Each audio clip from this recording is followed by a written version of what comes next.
Welcome, everyone. As you come in, check out my new shirt. Don't forget to like. As you come onto the video, just smash that like button so we can get that out of the way. Why am I posting this video, and why should you take a good look at it? Why should you ask for a free copy, which I'll gladly send you, right? It's because this is the state of California representing your rights, highlighting everything that Uber and Lyft are doing wrong, right? And this law just doesn't apply for California only.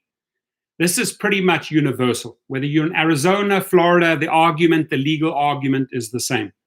What I do with a lot of lawsuits, right, and this is where I really rattle the attorneys.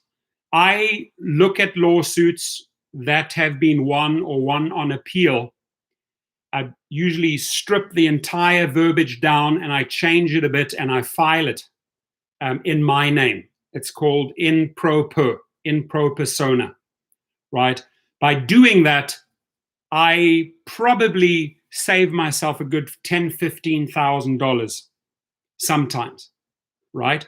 And what I do then is I start moving into discovery.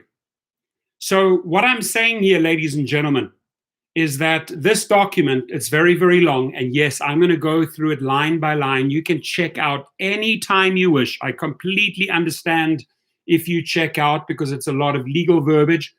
And if you rather want a free copy, no problem. Hey, Rideshare Professor, I want a free copy. I put my email, my personal email, in the subject line, in the title line, because I will send you a copy, right? I have sent people business plans. I have sent people free editorial press release contacts, venture capitalists, and I share my stuff. I don't have to be greedy. I've used it 20 times over. If you want a copy of anything, you come to me, I send you a free copy, period, right? That's how I roll.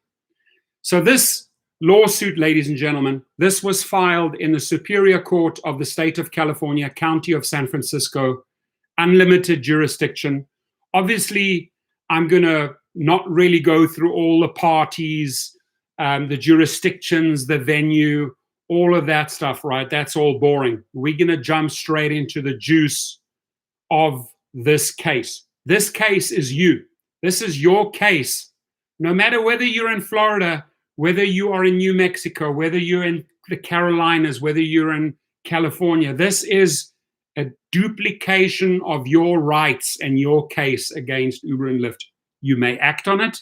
You may not act on it. I'm fine with that. If you rather want a free copy and check out right now, I'll send you a free copy.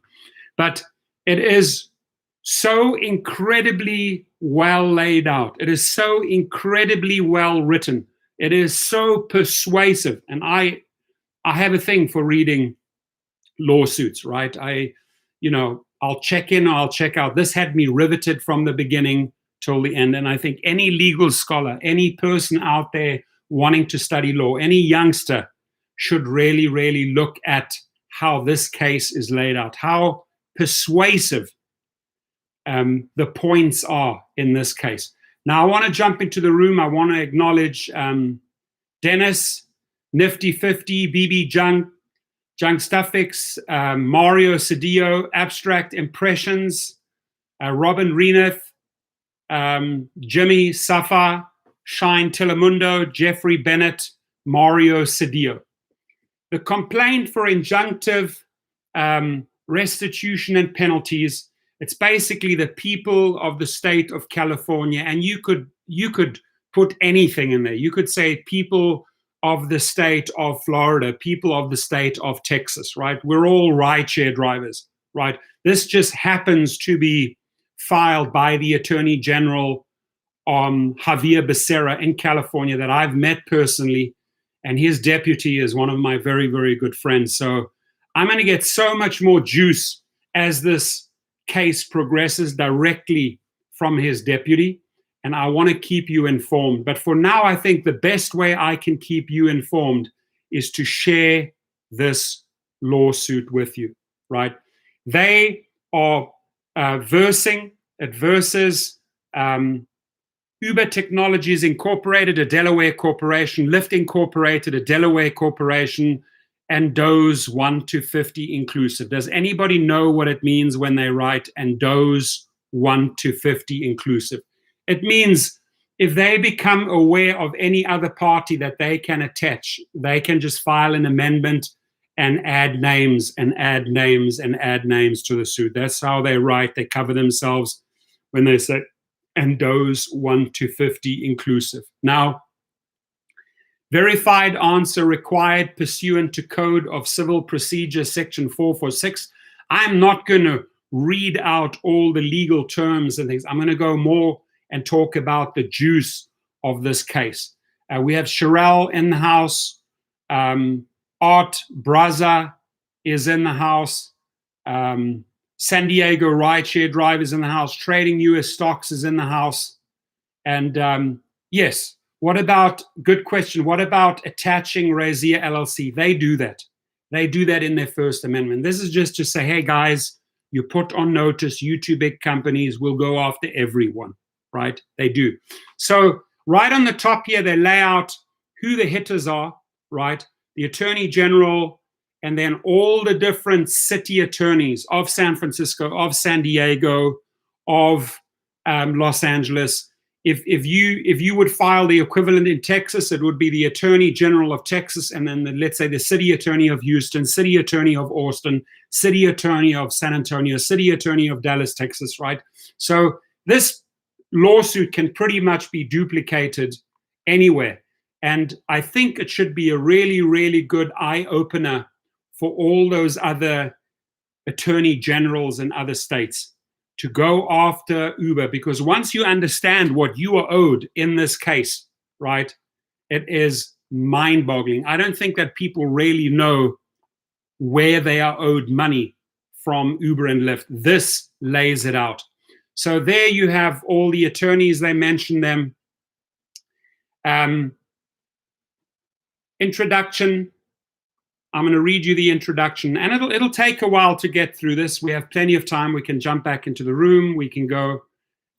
Robin, you're more than welcome to get a copy of that. Like I said, you have my email, right? I put it in the title. You can email and say, hey, Torsten, Rideshare Professor, please send me that free copy that you promised your subscribers. I'll gladly do that, right? There it is, my email again, but it's also up in the title. So in the early stages, when Uber and Lyft started selling ride-hailing services in 2010 and 2012, respectively, they made the calculated business decision to misclassify their on-demand drivers as independent contractors rather than employees.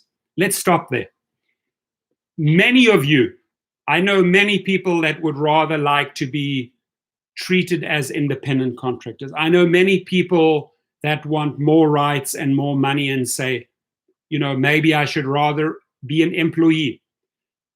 All I can tell you for the 100th time, right, is that they are not treating you as a true independent contractor. It's very clearly stated in here why they are not doing that, right? And I also don't think, personally, it's just my personal opinion, I wouldn't want to be an employee of Uber and Lyft. But what I think that AB5 and the lawsuits where they put so much pressure on these corporations is that we are pushing for a hybrid, something in the middle, right? Something in the middle. Because if you were a true independent contractor, you would set your own rates in Vegas. I would set my own rates in Los Angeles. The next person would set their own rates in Houston, Texas, right? And then it would just be chaos because the one person would be driving for peanuts and the other one would be trying to really make money. It's not going to work. We need a hybrid in the middle. We definitely need more rights. We definitely need better pay. We definitely need to keep our flexibility to drive with whomever we wish to. And we should definitely keep our rights to drive whether we want to do night, just Monday, Tuesday, just the weekends, 80 hours a week. All of those things need to be in this hybrid law. So it is good that they are battling it out so that both the state and the companies can come up with something better. We need something better.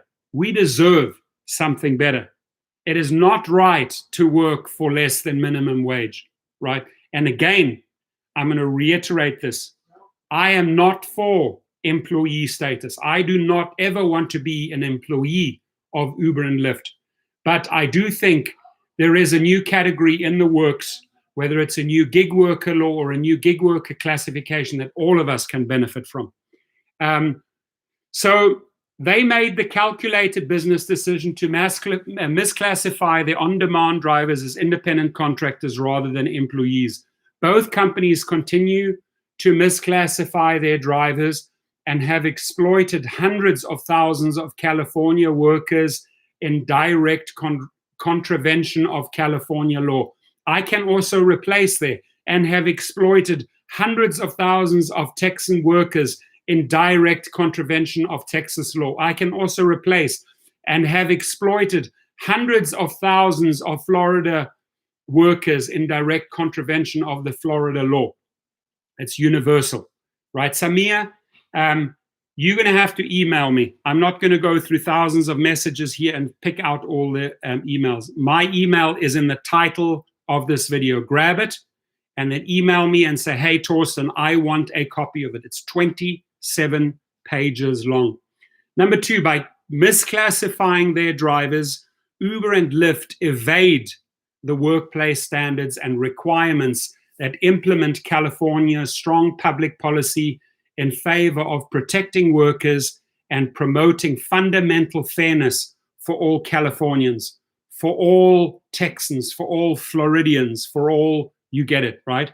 This long-standing policy framework includes a comprehensive set of safeguards and benefits established by the state of California. From here onwards called the state, cities and counties, such as minimum wages, overtime, premium pay, reimbursement for business expenses, workers' compensation coverage for on-the-job injuries, paid sick leave, and wage replacement programs like disability insurance and paid family leave. Uber and Lyft owe their drivers these benefits and protections. Let me read to you again this key sentence here, right? This long-standing policy framework includes a comprehensive set of safeguards and benefits established by the state of California, the state, cities and counties, such as, let's go, minimum wages, overtime premium pay, reimbursement for business expenses, workers' compensation coverage for on-the-job injuries, paid sick leave, and wage replacement programs like disability insurance and paid family leave. Uber and Lyft owe their drivers these benefits and protections. Later on, they break down those points for you so you can understand them better. Now, you may be sitting there at home, or you're sitting in your car right now. I welcome Samia, I welcome Matt. I'm trying to acknowledge everyone that's coming into the stream. You may be sitting at home, you know, staying at home, being safe. You might be sitting in your car because you're out and about, and you come across this video, right? And all I can say is, get this free copy from me. You don't have to follow me and go through all 27 pages here. I'm going to give you my take on specific things if you really want some more clarity on the various points. But you're just as welcome to read this later. Again, I'm not forcing you to stick it out here with me through 27 pages, because I know right now this is going to be a long live feed, right? So recognizing the serious problem of employee misclassification and the harms it inflicts on workers, law-abiding businesses, taxpayers, and society more broadly, the California legislature enacted Assembly Bill 5, which took effect in January 1, 2020, Assembly Bill number 5, 2019-2020, registered SESS. I'm not going to go through all of that. Codified and extended the California Supreme Court's landmark unanimous decision in Dynamax Operations W Incorporated versus the Superior Court in 2018. California law is clear. Texas law is clear. Florida law is clear. For all the full range of protections afforded by California's wage orders, labor code, and unemployment insurance code, workers are generally presumed to be employees unless the hiring entity can overcome this presumption by establishing each of the three factors embodied in the strict ABC test. Mark Lugo's in the house, Rick Nelson San Diego's in the house, Robert Hunick is in the house, Wayne Lawrence is in the house, Mike Smith's in the house, Dahir Adam is in the house, James Campbell is in the house. Now, all of you have heard of this ABC test, right? And when you come across press releases, they don't really break it down what the ABC test is. They just sort of touch on it. They go into a lot of detail here. And once the Attorney General of California makes his argument why they meet the requirements of the ABC test, right, you will quickly understand that they should be employees. Media Night Radio is in the house. Oregon's in the house. Cool. I welcome you all. And I have 54 people in the house, and in the other stream, I also have people in the house, but I only have 16 likes, right? So don't forget to like and subscribe. New t-shirt that arrived, probably made in China, right? Or wherever it was made. But I thought it was extremely loud, and it makes the point. Jacoby Spaulding's in the house. John Bloxham's in the house. Good to see you. And again, John, you just walked in. I also said I don't want the employee status, right? But right now, believe me, when you read this, you are not an independent contractor, right? So I think something like an independent contractor with more rights is where we are heading to, right?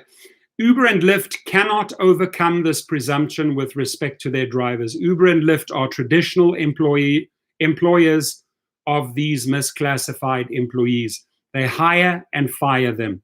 They control which drivers have access to which possible assignments. They set driver quality standards, monitor drivers for compliance with those standards, and discipline drivers for not meeting them. They set the fares. Passengers can be charged and determine how much drivers are paid. Uber and Lyft are transportation companies in the business of selling rides to customers, and their drivers are the employees who provide the rides they sell. The fact that Uber and Lyft communicate with their drivers by using an app does not suddenly strip drivers of their fundamental rights as employees. So I think it is a good thing. I honestly think it is a good thing that the state, or hopefully soon states, push the companies towards becoming employees, but don't make them employees, right? Say, hey, this is all the money you owe, because they are under the law. They are employees. There's no way out for them, right? But if the states are smart, if the companies are smart, they would sit down at the negotiation table and they would work out something in the middle, right? Because your freedom to choose with whomever you want to ride, whenever you want to ride, I don't think those freedoms will ever go away. It's something you don't have to worry about. It will always be there. The question is, if the states push hard enough, will we come out with better conditions, right? The reason why this was accelerated, ladies and gentlemen, is because of the pandemic. In the pandemic, there was nothing codified. There was nothing in there for independent contractors. They had to push for a law, including us, because we were not included. The W-2s, the employees, everybody was included except for us.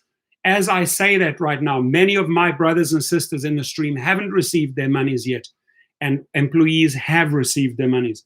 Many have received their stimulus. Many haven't received their stimulus, right? So this forced the issue. There was no sick leave. There was no safety net. There was nothing for independent contractors / employees. There was nothing in place. Now they have the chance to force it. God forbid another pandemic arises in 5 years' time. I hope it never happens. But if it does, there will be laws in place and people will be taken care of, right? This, my friends, sadly pushed the issue. But rather than own, I'm going to carry on, but rather than own up to their legal responsibilities, Uber and Lyft have worked relentlessly to find a workaround, right? I always say a workaround. They lobbied for an exemption to AB5, but the legislator declined. They utilized driver contracts with mandatory arbitration and class action waiver provisions to stymie private enforcement of drivers' rights. And now, even amid a once-in-a-century pandemic, they have gone to extraordinary lengths to convince the public that their unlawful misclassification scheme is in the public's interest.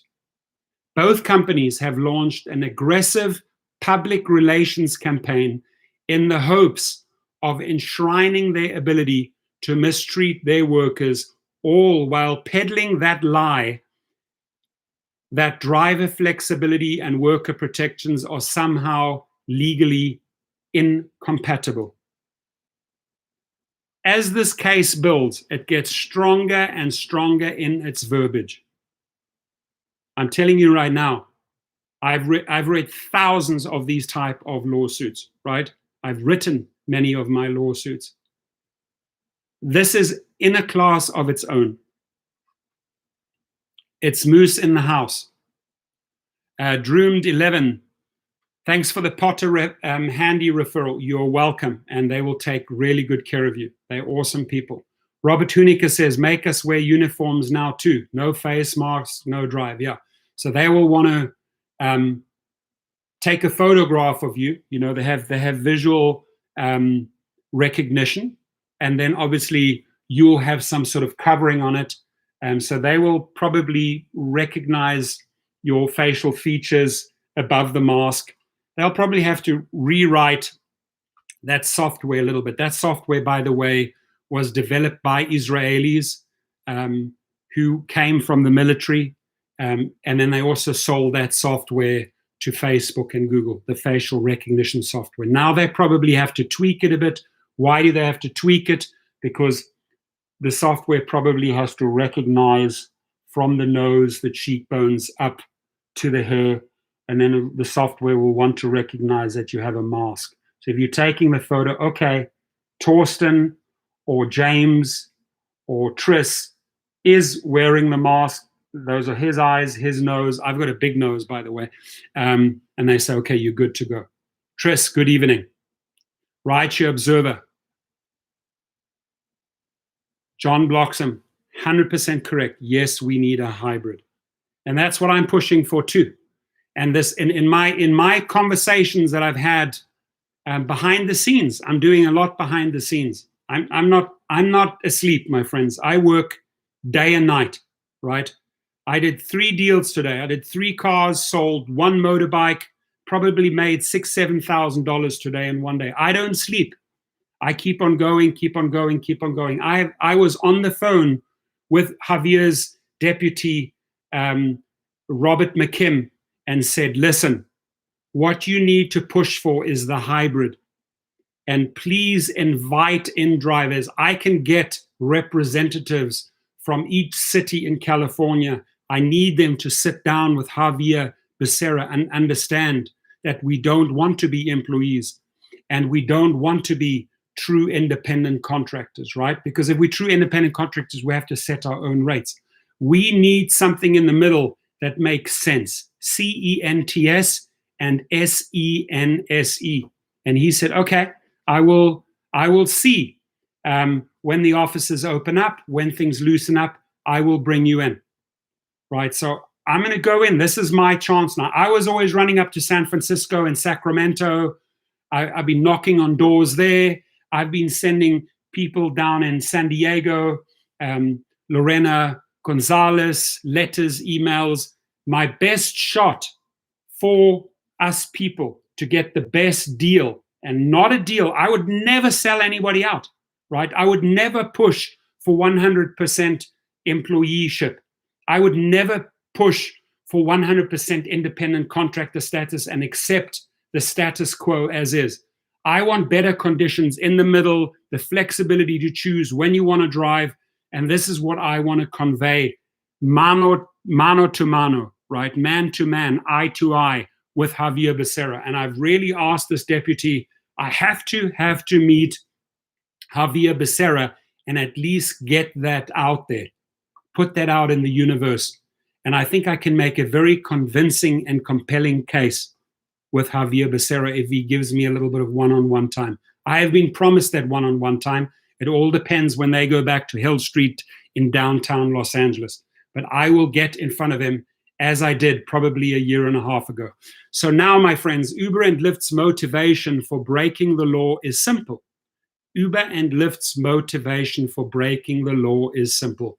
By misclassifying their drivers, Uber and Lyft do not bear any of the costs or responsibilities of complying with the law. Dynamic Supra 4, CAL 5th at page 913, when addressing investors, Uber pulls no punches. Our business, this is them, this is Uber's words, our business would be adversely affected if drivers were classified as employees instead of independent contractors. That was taken from the Uber Securities and Exchange documents, the SEC filings, on page 28 on the filing date April 11, 2019, their own words. As one federal district judge recently observed, rather than comply with a clear legal obligation, companies like Lyft are thumbing their noses at the California legislator, right? The state's law against employee misclassification protect all Californians. They protect workers by ensuring they receive the compensation and benefits they have earned through their dignity of labor. Dynamic Supra 4 Cal 5th at page 952. They protect law-abiding businesses from unfair competition and prevent the race to the bottom that occurs when businesses adopt substandard wages and unhealthy working conditions, threatening jobs and worker protections across entire industries. They protect the tax-paying public, who is often called upon to assume responsibility for the ill effects to workers and their families of exploitative working arrangements. They are a lifetime and bulwark for the people against the erosion of the middle class and the rise in income inequality. That's AB 5, paragraph 1C. The time has come for Uber's and Lyft's massive unlawful employee misclassification schemes to end. The people bring this action to ensure that Uber and Lyft ride-hailing drivers, the lifeblood of these companies. So they're acknowledging us, right? The people bring this action to ensure that Uber and Lyft ride-hailing drivers, you and I, the lifeblood of these companies, receive the full compensation protections and benefits they are guaranteed under law to restore a level playing field for competing businesses and to preserve jobs and hard-won worker protections for all Californians. Here's another thing we have to be very, very honest about. Uber and Lyft, by doing this, by running this scheme, right, they are pushing many, many other competitors out of the business that are playing ball, right? They can't even compete with Uber and Lyft because of all the monies that Uber and Lyft are freeing up through this scheme and then pushing into, let's say, marketing, right? So you have to really look closely at competing businesses don't stand a chance against this monopoly Uber and Lyft. because of their current practices. So James Campbell says Pittsburgh also has its bad areas, as does any city. Mike Orzra, hey wingman, what's up here? I'm here, my friend. I'm flying the jet plane at 900 miles an hour. Uberman Tampa, I'm really not surprised they've gotten away with not following the law of AB5. They have the country's best lawyers, so how does this get fixed? By them finally taking action, Uberman Tampa, finally, Attorney General has said, come May, I'm sick and tired of this nonsense. They're not complying. They are doing this. They're doing this to California. Boom! Let's hit them with another $2,500 penalty per driver on top of them countersuing. Remember, Uber and Lyft sued California. This is his reply. Okay, you're not playing ball. You're not attending, or you're delaying to get onto the November ballot. Here we go. We have a few 100,000 drivers. Multiply that by $2,500 penalty because you're not complying. That's several $100 million, my friends. Now, Uber and Lyft wake up and say, not only do we have the AB5 problem, we now have further penalties on top of that. Good to see you here, Eduardo. Alliance Drivers Unite. Amount of control mechanisms by hiring entity over worker determines the appropriate classification. Thank you. Good to have you here and good to see you again. Really enjoy Edward's feedback and his links that he always shares with us. Now, the jurisdiction and venue, I don't have to go into that, right? That's really, really boring talk. The parties, pretty clear, right? State of California, Attorney General, city lawyers, and the other parties being Lyft and Uber and all the other little subsidiaries, right?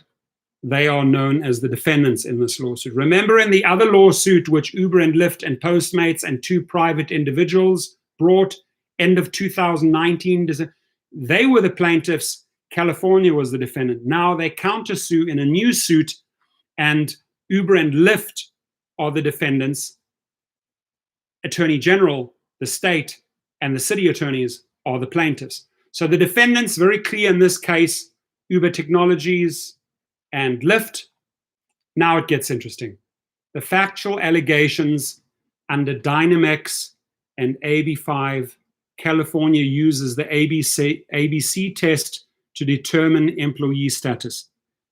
And that same goes for every other state. They will go by this Supreme Court ruling in 2018. Every state will follow the ABC test. So it's up to California, it's up to New Jersey, it's up to New York, it's up to Florida, it's up to Texas to show and clearly persuade the court, the system, the legal system, that this ABC test does determine employee status.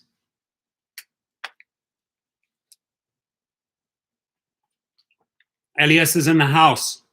Abstract Echo, Jimmy's in the house. You can push the government, but the government can push back a lot harder. And they probably have deeper pockets as well. Go Donnie Combs in the house. Good to see you, my brother. Gary Ludani is in the house. How are you, boss? Good to see you. Periel, sorry, it just came on, so maybe this has been answered, but I'm wondering if we take part in this lawsuit, can we still collect for unemployment payments? Yeah, they are completely two separate pair of shoes. Unemployment, right, which you're getting from the state, or the stimulus money, one thing, right? The money, the payments that you get from Uber and Lyft as drivers, another thing. This lawsuit, going after the state, going after the companies representing you, a whole nother pair of shoes. Has nothing to do with unemployment. Let me make that crystal clear.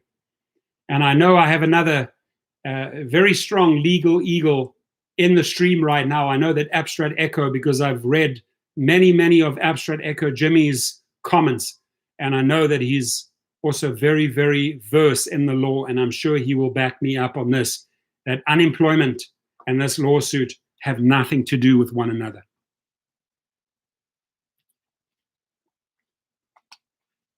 Tris made a really good point there. You might have to report it, but it won't count against you.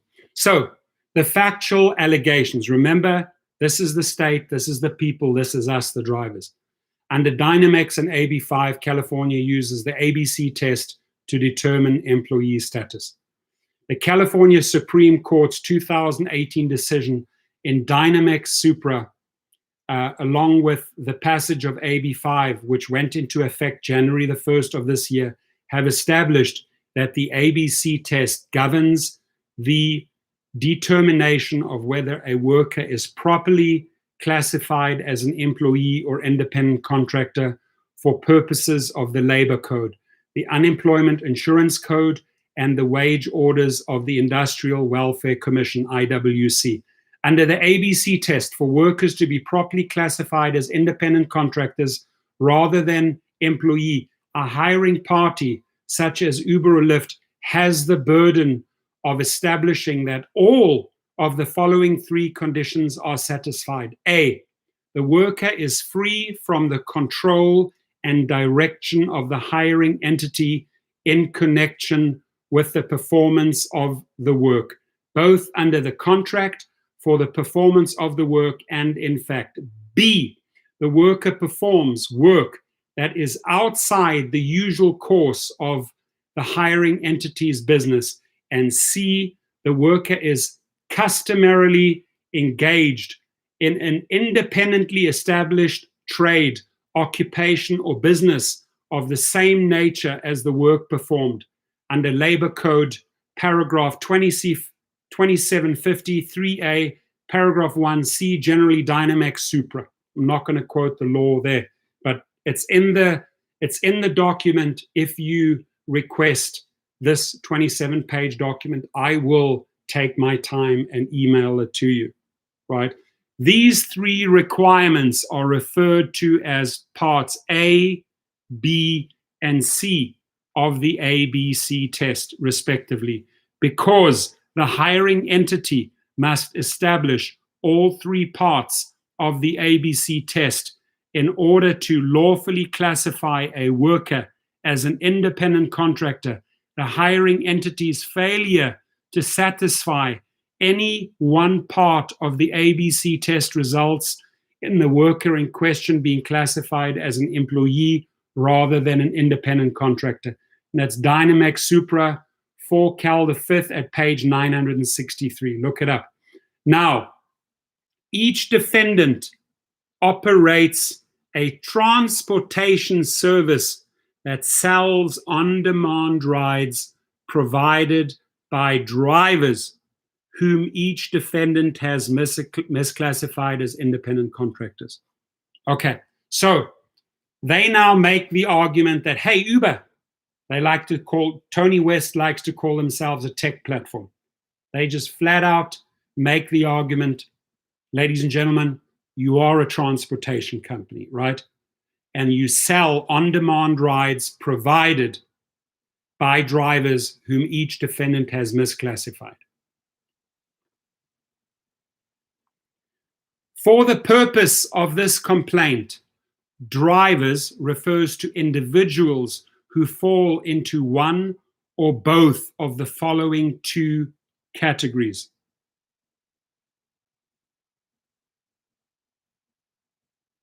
First category, all individuals, talking about us, all individuals who have driven for Uber as ride-hailing drivers in the state of California or in the state of Texas or in the state of New Mexico at any time since May the 5th, 2016, and who, number one, signed up to drive as a ride-hailing driver directly with Uber or an Uber subsidiary under their individual name or with a fictional corporate name, and two, were paid by Uber or an Uber subsidiary directly under their individual name or with a fictional corporate name for their services as ride-hailing drivers. Second category, all individuals who have driven for Lyft as ride-hailing drivers in the state of California at any time since May the 5th, 2016,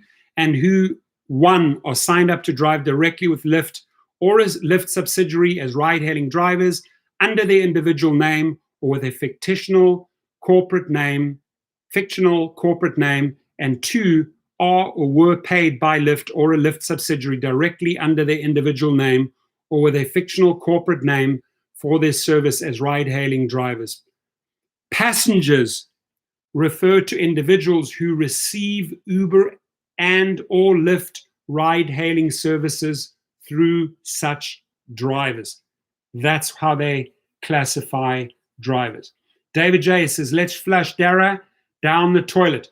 I have flushed Dara down the toilet many, many a times. I will more than gladly do another ritual flush of Dara if you remind me a little later in this feed. For now, I want to really get to the juicy part where you guys will get excited.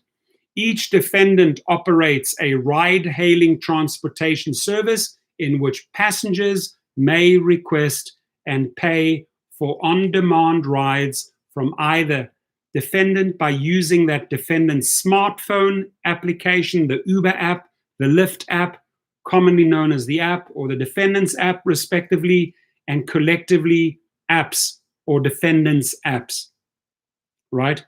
Ace the Gruber Surge Beast, I like that name.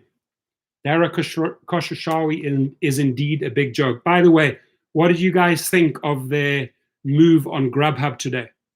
Right? They can let 3,500 employees go in a 3-minute Zoom call, but the very next day they have all the money in the world to buy Grubhub. Interesting, right? Double standards, I would say.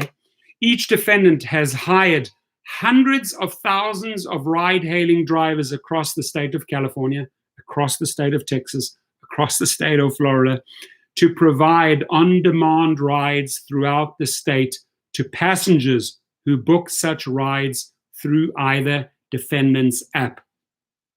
Lyft was founded in 2012 as a ride-hailing service of Zimride. I did not know that. Zimride later changed its name to Lyft and subsequently sold the Zimride component of its business, a long-distance carpooling service, to focus on offering on-demand rides.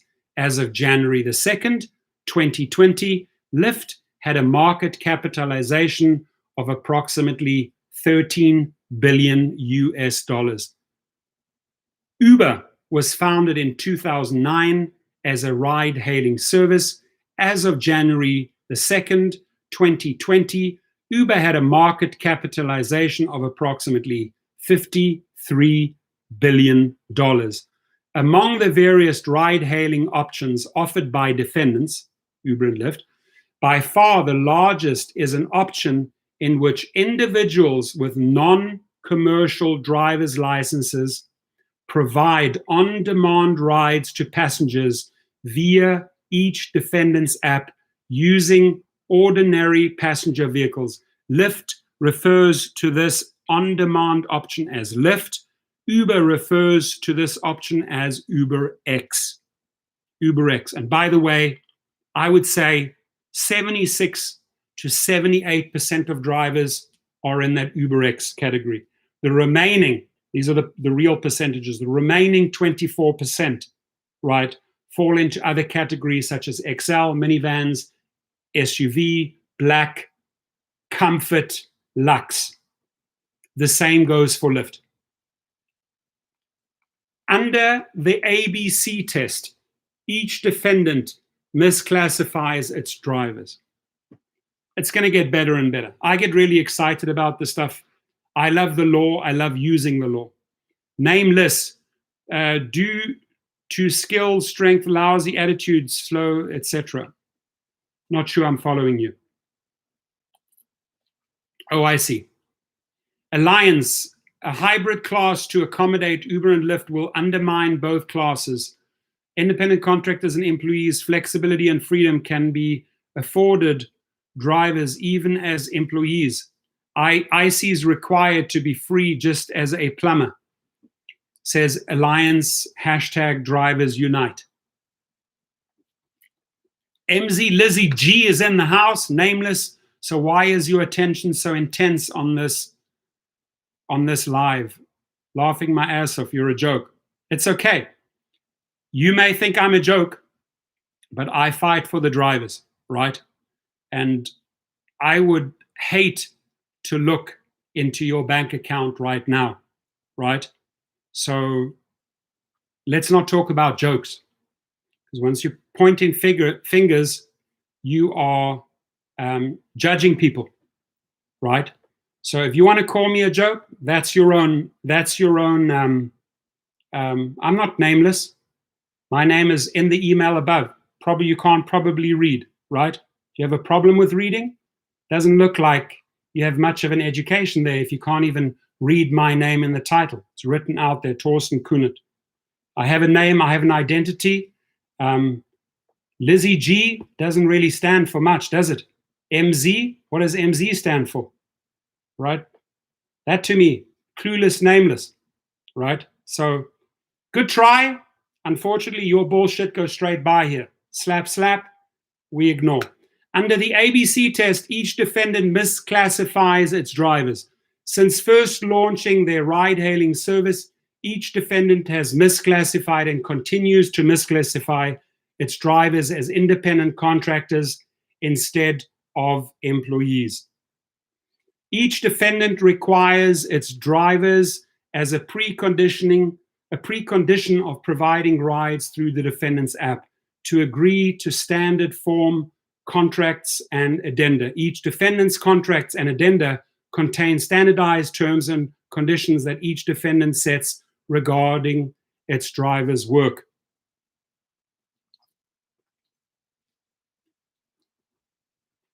Oh, I apologize. I thought she was trashing me. I apologize. I take it back.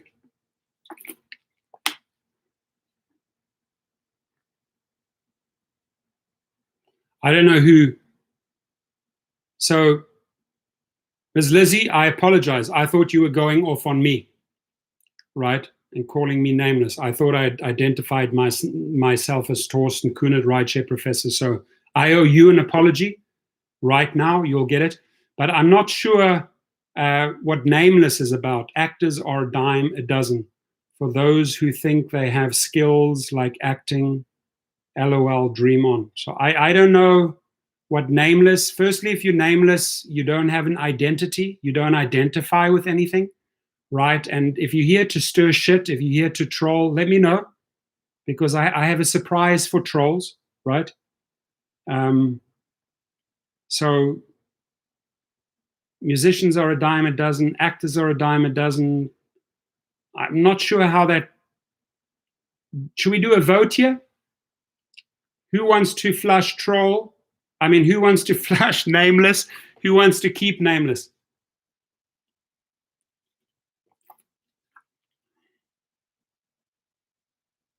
Who are you calling untalented? Are you talented? Are you trying to make a point that you are talented, nameless, and you're judging everybody else as being untalented? Those type of people don't have a playground here, nameless. So you adjust your tune, or I will throw you the fuck out of this room so fast, right? But if you coming in here trash talking other people and calling them untalented or professions untalented, we are not here to rate talents, right? You used to be talented, and you had a taste of both worlds. Okay, I'm a little bit. I'm not sure where you're going with this conversation, but it's not serving us. So stick with the facts here and talk about these, and please don't trash anyone in this room. Okay?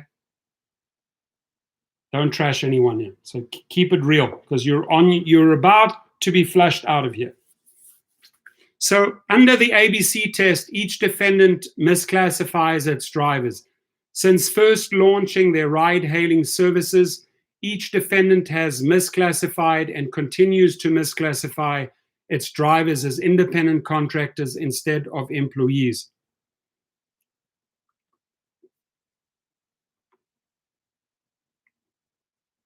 Each defendant requires its drivers as a precondition of providing rides through defendant's app to agree to standard form contracts and addenda. Each defendant's contracts and addenda contain standardized terms and conditions that each defendant sets regarding its driver's work.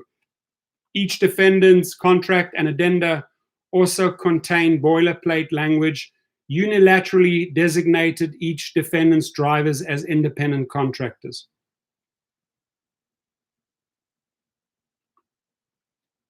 You're very judgmental, Nameless, and I'm not enjoying it. He says some are too old or slow and don't have it anymore. You like to judge people, right? Are you perfect? When Dennis says flush him, it's time to flush. I was waiting for one more. Okay, ladies and gentlemen, we have a person who has no name. They call themselves Nameless, like to point fingers, like to trash everybody else, like to tell how old people, you're insulting old people here. So let me introduce you to Nameless. It's a piece of shit. It stinks. It's Nameless. And here you go, my friend. Nameless, listen to the sound of the flusher. Because there you go, deep, deep, deep, deep, deep, deep, deep, deep, deep, deep down into the sewage pipes, right? Very far. Oh, hang on. Nameless is one that actually re-emerges. So there we go. I have no time for you.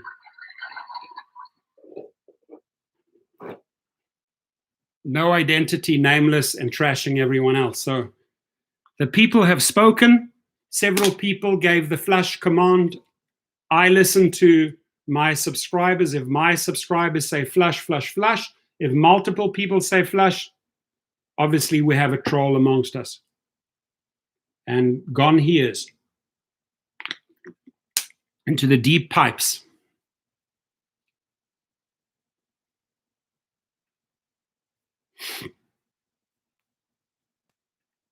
I'll do a Dara flush, a ritual Dara flush a little bit later.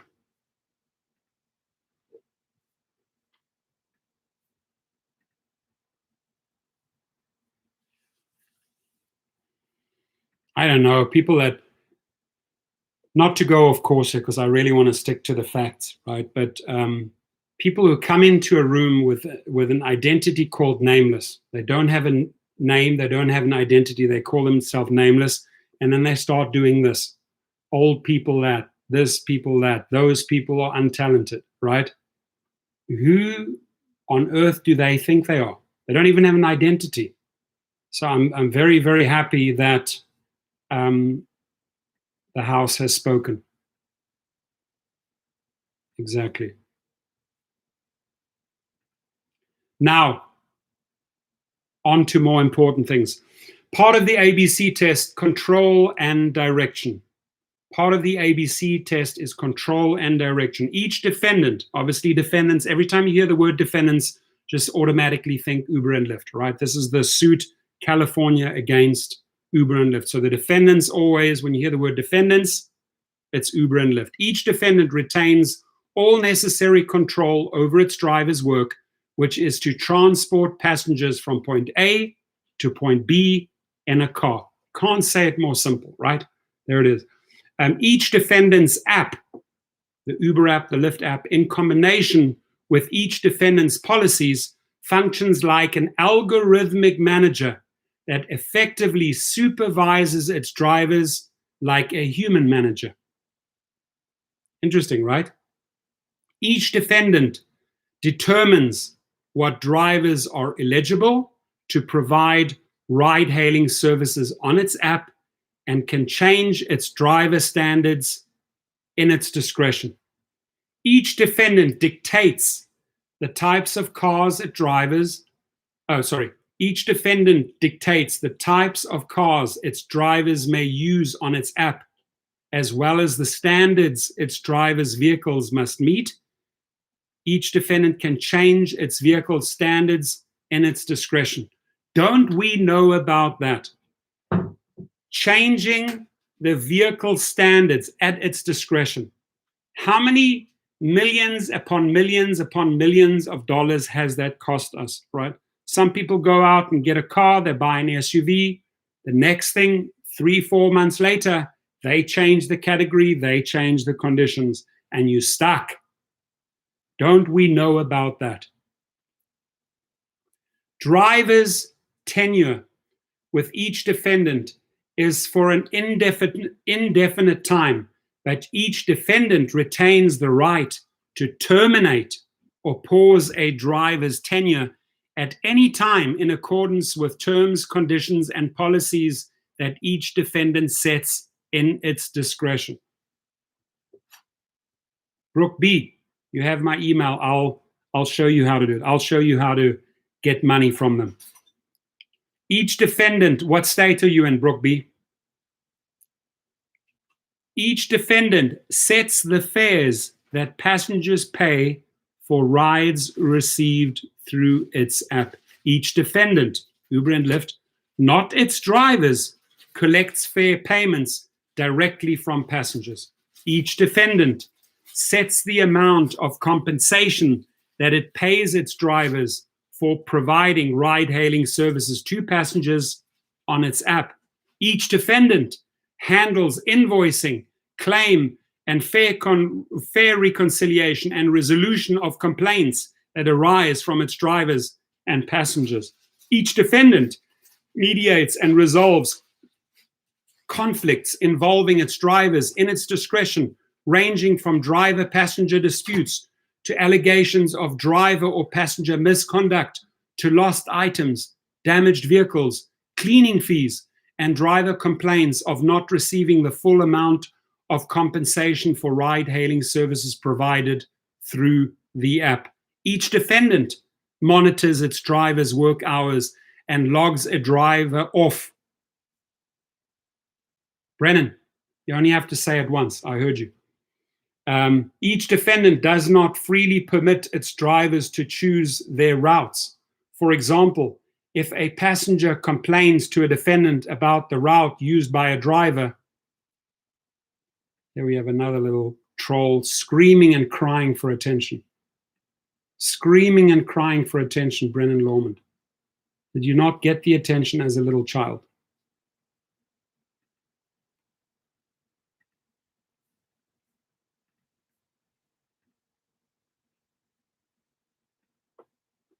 Each defendant monitors its driver's work hours and logs a driver off its app for 6 hours if the driver reaches a 12-hour driving limit.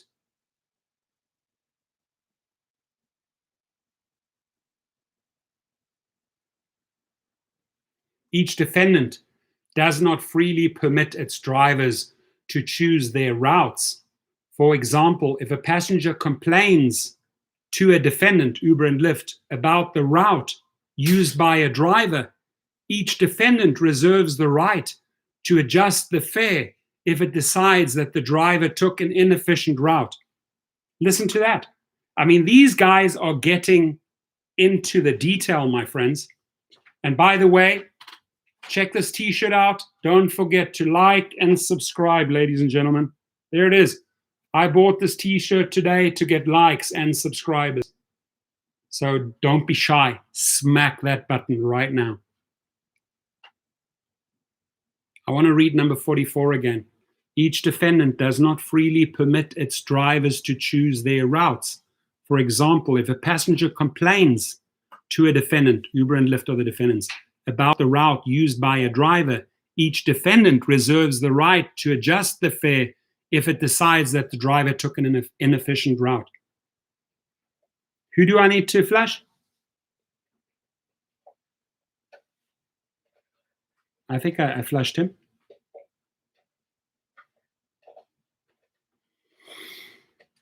Each defendant provides its drivers with their work and pay by controlling the dispatch of individual passengers to individual drivers through each of defendant's app. Each defendant's app controls which driver receives which ride requests and when. Again, each defendant's app controls which drivers receive which ride requests and when.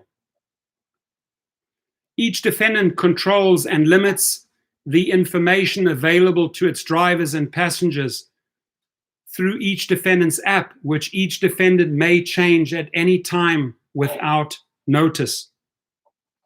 When a passenger requests an on-demand ride through defendant's app, the app shows and matches that passenger with only one driver at a time, regardless of the number of nearby drivers.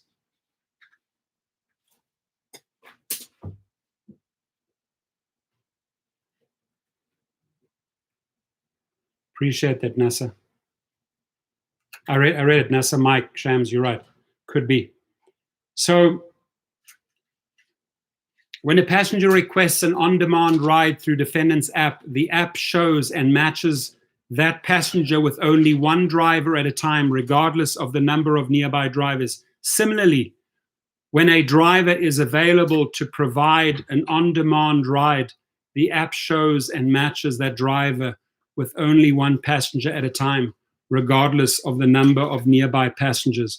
Drivers and passengers do not freely negotiate over the terms of an on-demand ride. Instead, they are selectively steered to one another through the centralized direction of the app. Udaya's in the house. All right, Brooke, just send me the details on how Uber scammed you, how Hertz scammed you. I'm not going to derail this interesting conversation because all you want to do is talk about Hertz. I told you already, you have my email, you send it to me, and I will address it, but not here, right? But you're more than welcome to rage against them if you want to right now. You're free. This is your room. You can rage against Hertz or Uber or Lyft. I will not hold you back. The only people I do sometimes have to restrain and hold back are people that are trashing people, right? But if you want to go off on the company, if you want to highlight something, if you want to talk about how they scammed you, this is your platform. You've deserved the right to be here, right?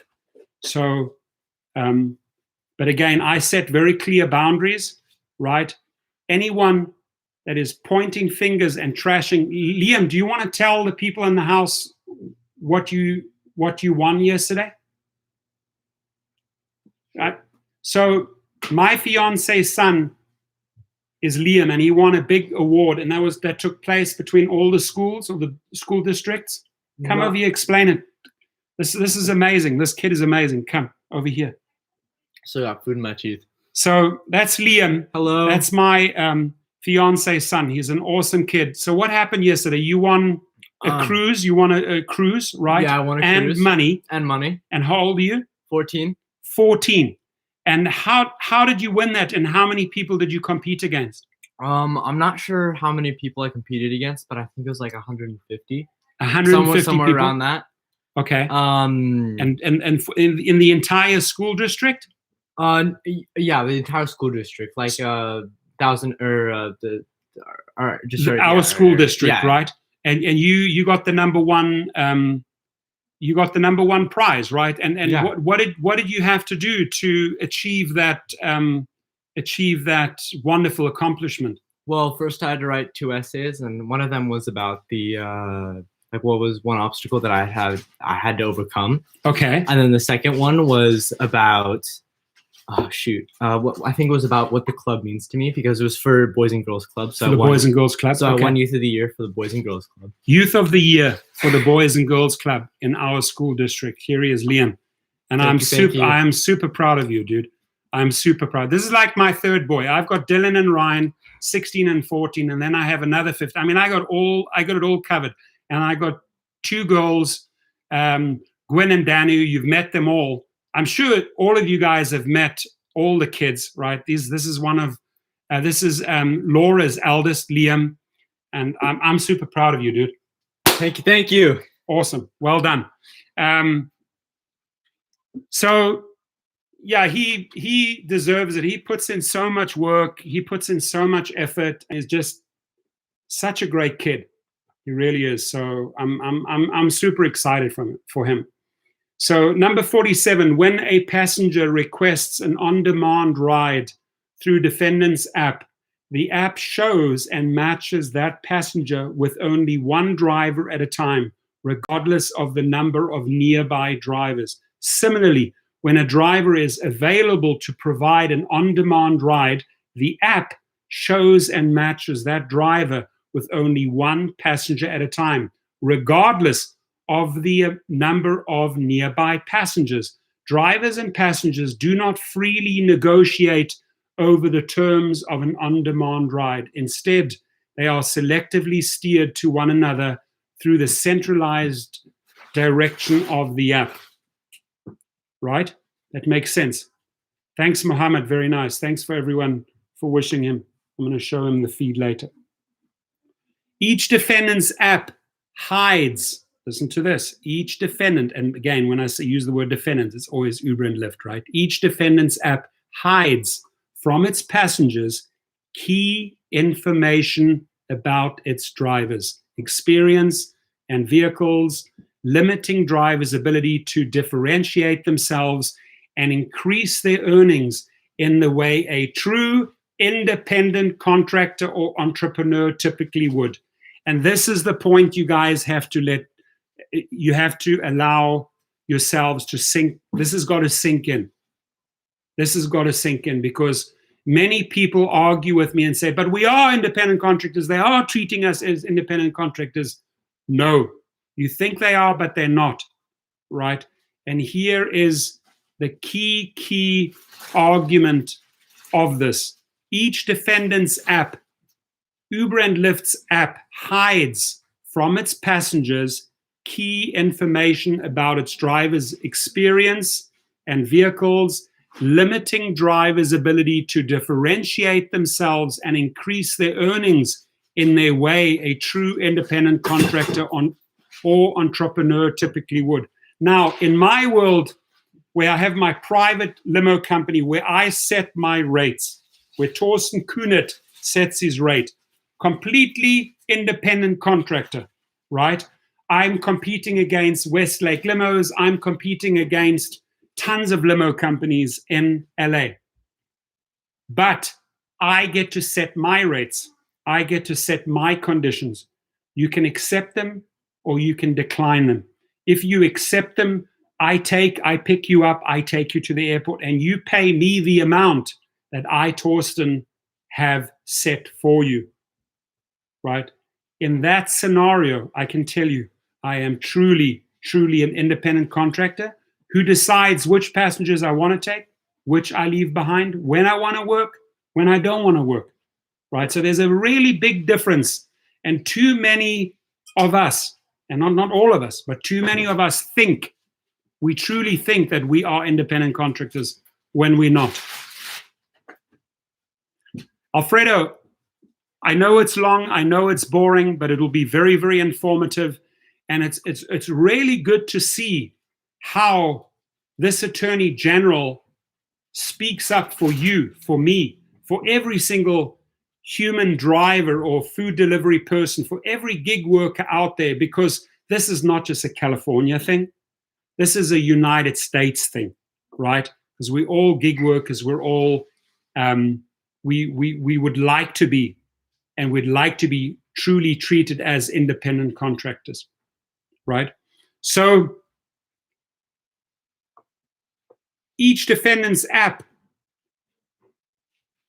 allows its drivers only approximately 15 seconds to accept or reject a trip request. You know about that, don't we? We know about that.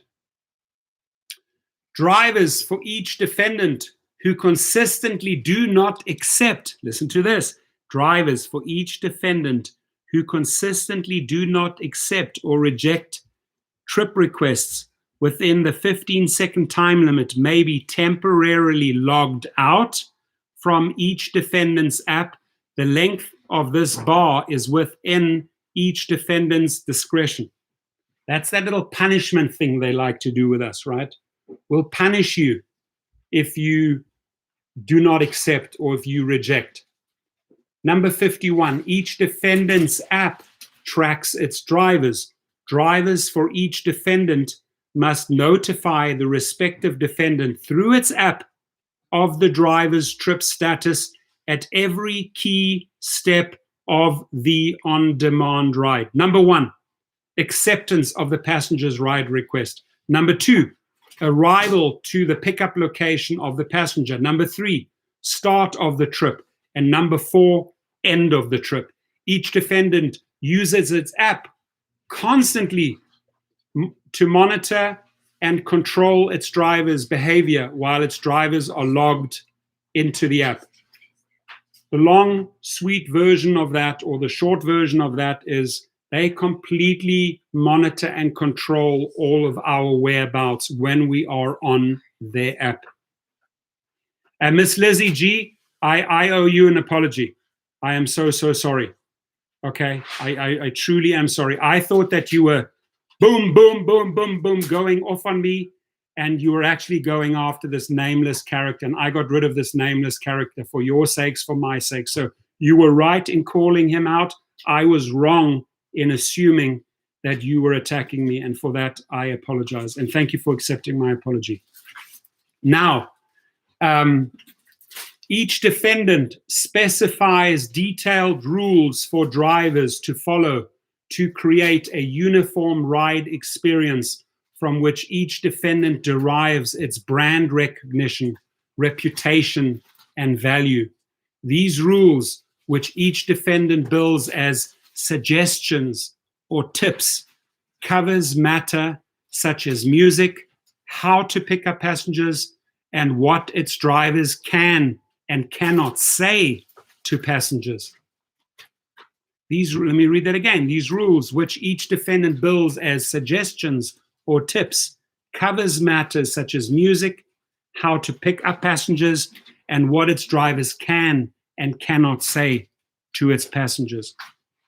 Each defendant retains the right to suspend or terminate its drivers, or to cease dispatching ride requests to its drivers through its app at any time if its drivers behave in a way that defendant deems inappropriate or in violation of a defendant's mandated rule or standard.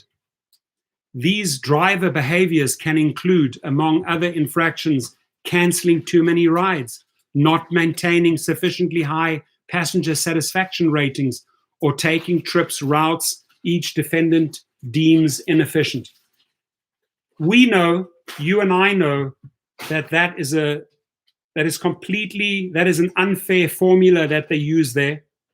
And I call it wrongful termination in many cases, because they're not in our world. They're not seeing what's going on in our car. They're not part of the experience. They are simply acting on, very often, 90% of the time, on the misinformation that the passenger relays through the app to the company. And then they have the right to suspend or terminate the drivers, or as I call it, wrongfully suspend or wrongfully terminate its drivers. Many drivers out there write me those type of emails. Many drivers out there text me, today I was wrongfully terminated, and here is the reason why. So this is a big problem that I'm going to highlight when I print out this document. And if I get the chance to speak to Javier Becerra through my colleague, the Deputy Attorney General, I want to highlight this. I want to bring this to his attention that the company too quickly jumps to its own conclusions and wrongfully terminates the driver, which causes a lot of stress, which cuts you off from the earnings, only because they took the passenger's words, the paying passenger's words, over the driver. Remember, the driver can be replaced. The passenger they need for ongoing payments. So they will always take the passenger's words over the driver's words. This is something I really have to convey crystal clear to Javier Becerra. Mr. Becerra, I say this on behalf of all drivers. We have another completely, we have a big problem. It's another pandemic, and it's the pandemic of wrongful termination. And then lay out to him how easily it is for these defendants, Uber and Lyft, to terminate a driver. Always.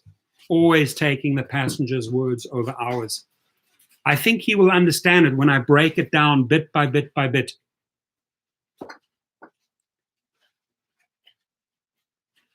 Each defendant monitors and ultimately controls its drivers through feedback.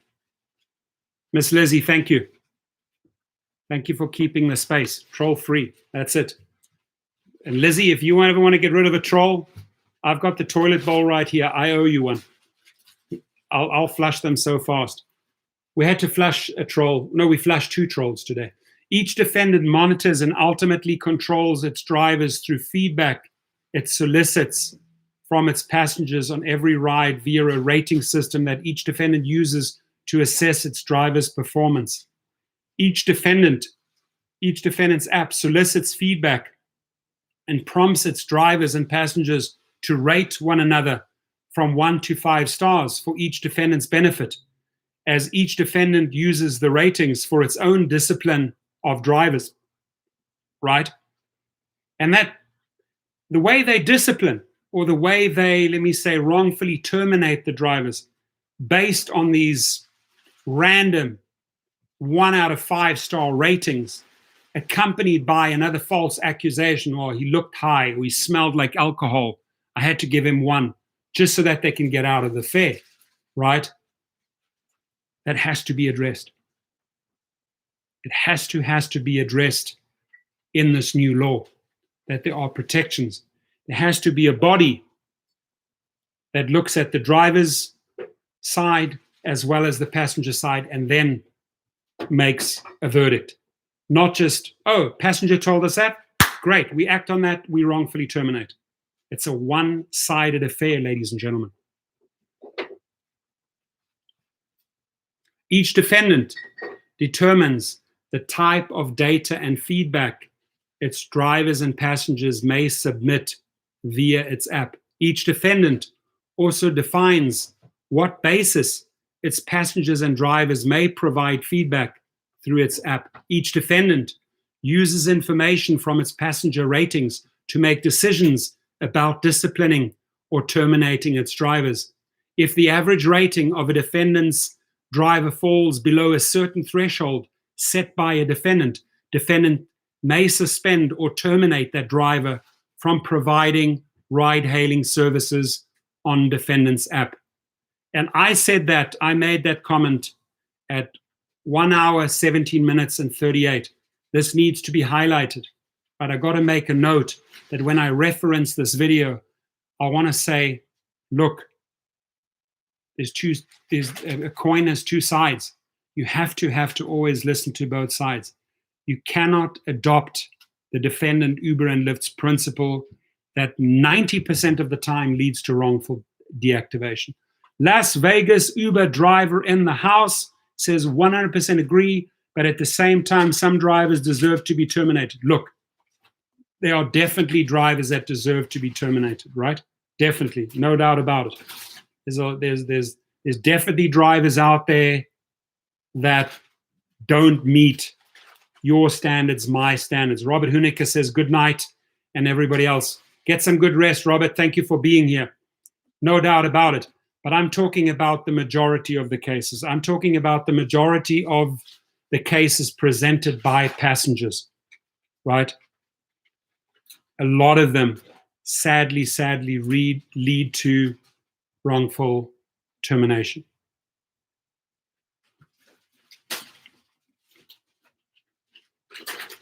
Each defendant frequently experiments with software features. Don't we know that? Let me read that again. Each defendant frequently experiments with software features that directly impact its drivers, creating an environment in which drivers are subject to ever-shifting working conditions. I have a big problem with that. John B., I appreciate you, buddy. Is that your husky? Love the picture. Thank you for the $10. Thank you, my fan. I appreciate you. Beautiful, beautiful dog. Love huskies. Thank you. I appreciate it. So I want to read this again because this leads to a lot of problems. Each defendant uses information from its passenger ratings to make decisions about disciplining or terminating its drivers. If the average rating of a defendant's driver falls below a certain threshold set by the defendant may suspend or terminate that driver from providing ride-hailing services on defendant's app. Each defendant frequently, this is the problem, each defendant frequently experiments with software features that directly impact its drivers, creating an environment in which drivers are subject to ever-shifting working conditions. They change these conditions, they change the app more times than we change our underwear in 1 week, my friends. Sounds crazy, but it's true. No, Laura's laughing right now. Did you score a lot of loot? You got a lot of stuff? You tired? Yeah. I didn't have any bags at the grocery store. No ways. So you had to put it all in? By hand. Every little box, everything, just throwing it in the car, wherever, rolling around. So you put all of your stuff into the cart and then you had to literally... Had to take it out of the cart and put it in They ran out of bags. What was this, at Walmart? Yep. So they ran out of bags at Walmart. So your items were not bagged up. You had to literally do it one by one by one. Mark, route, and hammer time.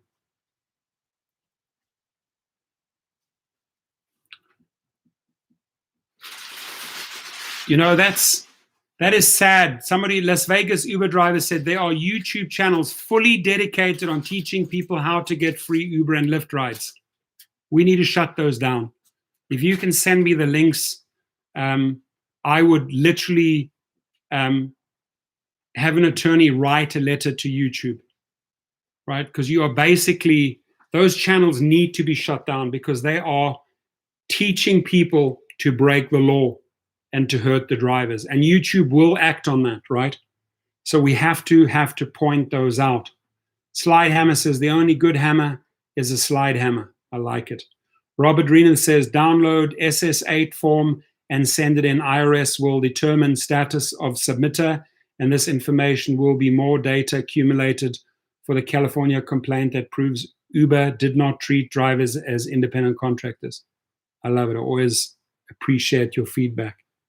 So each defendant frequently experiments with software features that directly impact its drivers, creating an environment in which drivers are subject to ever-shifting working conditions, all determined in each defendant's discretion. According to Lyft, we frequently test driver incentives on subsets of existing drivers and potential drivers, and these incentives could have other unintended adverse consequences.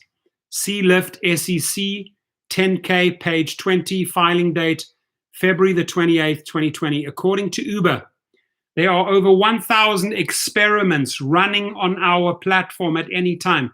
There are over, this is their words, they're quoting them in the lawsuit, they're quoting the defendant Uber and Lyft's own words. According to Uber, there are over 1,000 experiments running on our platform at any given time. So we're an experiment to them. We're like guinea pigs, right? And this is under the hood of Uber's experimentation platform, August the 28th, 2018. And they give the link there as well. Each defendant introduces and then takes away features from its app in accordance with its own business decision. Let me read this again. Each defendant introduces and then takes away features from its app in accordance with its own business decisions. Each defendant exerts control over its app and thereby over its drivers. Let me read that again. Each defendant exerts control over its app and thereby over its drivers. Part B of the ABC test, usual course of business. Usual course of business. Each defendant's drivers are engaged in work that is within the usual course of each defendant's business, the provision of on-demand rides. Each defendant is a transportation company that sells on-demand rides to its customers. Let me repeat this for Tony West, who thinks otherwise. Each defendant is a transportation company that sells on-demand rides to its customers, i.e. its passengers who book and pay for such rides through the defendant's app. Plain and simple. Drivers provide the on-demand ride. Drivers provide the on-demand ride. They are an integrated and essential part of each defendant's transportation business. This is the state, the Attorney General, recognizing you, recognizing me, acknowledging us, right?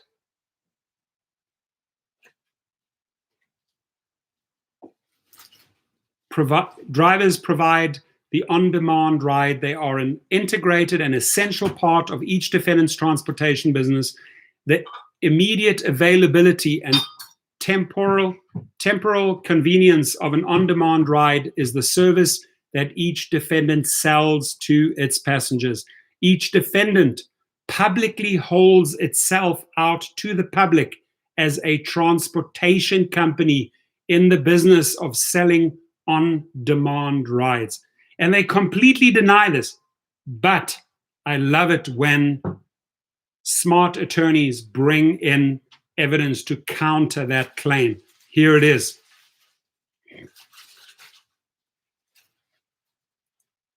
Each defendant publicly holds itself out to the public as a transportation company in the business of selling on-demand rides. Lyft has trademarked the slogan, "Your friend with a car." Lyft advertises, "Get a ride whenever you need one. A ride in minutes, and our drivers are always nearby so you can get picked up on demand in minutes." They're using their own verbiage. James Campbell, thank you, my friend. No crybaby moved back with his mom.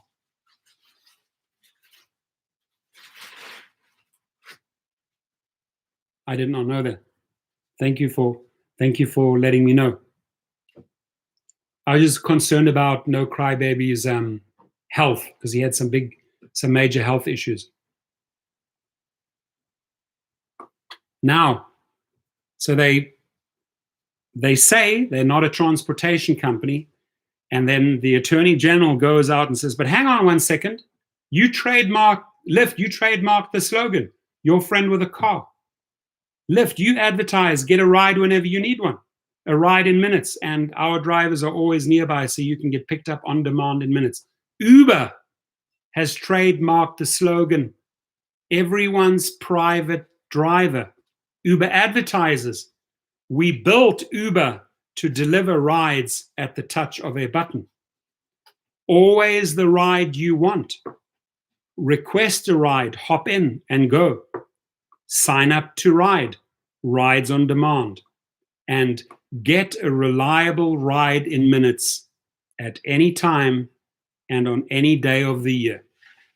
So Tony West, which part of this verbiage don't you understand? You guys came up with these slogans, and as our friend Attorney General Javier Becerra, because he truly is our friend, he's everybody's friend. He may be sitting here in California on Hill Street, downtown LA, but he's your friend and he's my friend, because he's shoving it in their face and say, listen, stop lying. This is what you advertise.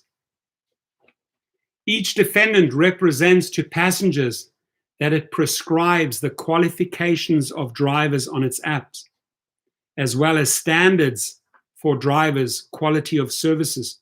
Each defendant bills its passengers directly for the entire amount of the on-demand ride, and each defendant's passengers pay the fare for the service to each defendant, not to the driver.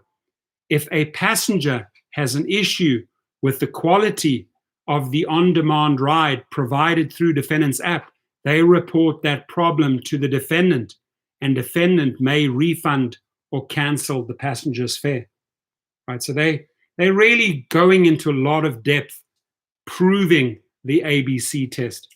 Each defendant is financially integrated with and dependent on its drivers. Each defendant only generates here we go.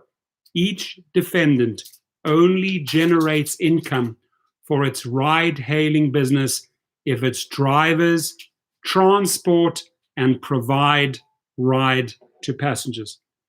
This sentence needs to be underlined 20 times.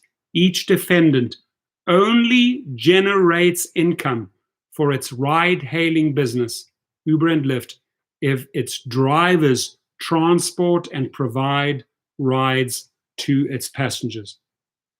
This is the verbiage where they are in denial. They're pretending, no, that's not our business model. There it is, plain and simple, black and white. Each defendant sets the fare its passengers pay, collects the entire amount of their fare from its passengers, and then disperses a percentage of those fares to its drivers as compensation for providing the on-demand ride its passenger ordered, while keeping the remainder of the fare for itself. Without its drivers, labor to provide defendant service, the on-demand ride, each defendant's ride-hailing business would not exist. Without its drivers' labor to provide defendant service, the on-demand ride, each defendant's ride-hailing business would not exist. Plain and simple. Without the drivers, there's no business. And as Mark Roughton says, yeah, like 40 to 50. Let's try 40 to 60%. Mike Smith says TNC's keeping more than a flat booking fee is unconscionable. 100% of variable costs, fuel, depreciation, maintenance, repairs are on the driver. Why should the TNC get a share of the miles? Good question. Defendants do not facilitate a marketplace or matchmaking service between independent drivers and passengers. Instead, they utilize their substantial resources and technology to shape every facet of the service they sell to the passengers, a branded on-demand ride. To offer an on-demand ride, defendants use their technology to choreograph the deployment of countless drivers in a localized geographic area and integrate themselves into every aspect of how those drivers provide the service of getting passengers to their destinations. Far from being a mere technology company, each defendant is deeply enmeshed in the provision of transportation services. Each defendant controls its passengers' access to its on-demand ride service and its drivers' access to providing such services. Each defendant prescribes qualification for its drivers, determines its driver supply, and designs and monitors the level of quality of service that its drivers must provide to defendants' passengers.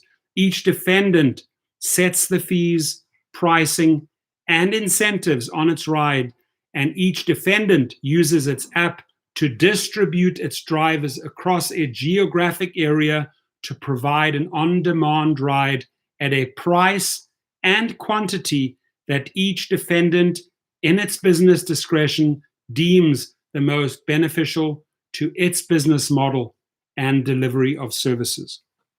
And the same goes for Uber Eats. Each defendant also engages in extensive data collection and surveillance of its drivers, tracking its drivers' hours, movements, quality of services, and other metrics from when the drivers log on to the defendant's app until they log off.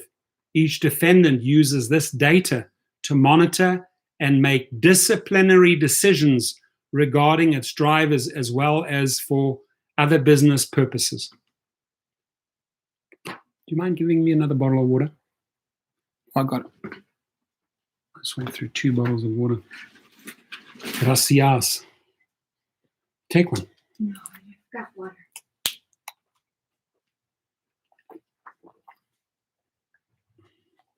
Alan Smith's in the house. Good evening. Scott Tucker's in the house. Hello, everyone. Go Donny.com. Wow, man. Yep. It's mind-blowing. Go Donny. I'll gladly send you the 27-page thing. You could make a great video on your channel. Please subscribe to Go Donny.com. Dr. Whisper, I love water. I don't know how many of these I drink a day. Tons and tons and tons. It's just right now. Probably 10, 12.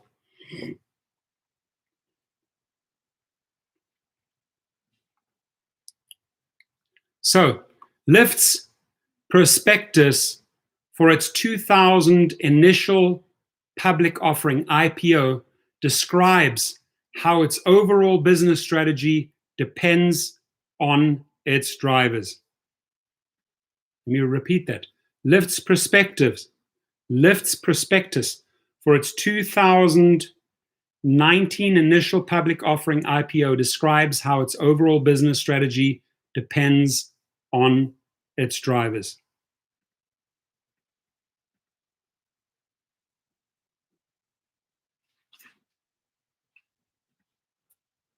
Lyft describes its growth strategy as continuing to add density to our ride-sharing marketplace by attracting and retaining drivers to our platform to further improve the rider's experience. See Lyft's SEC S1 filing, page 1, filing date, March the 1st, 2019.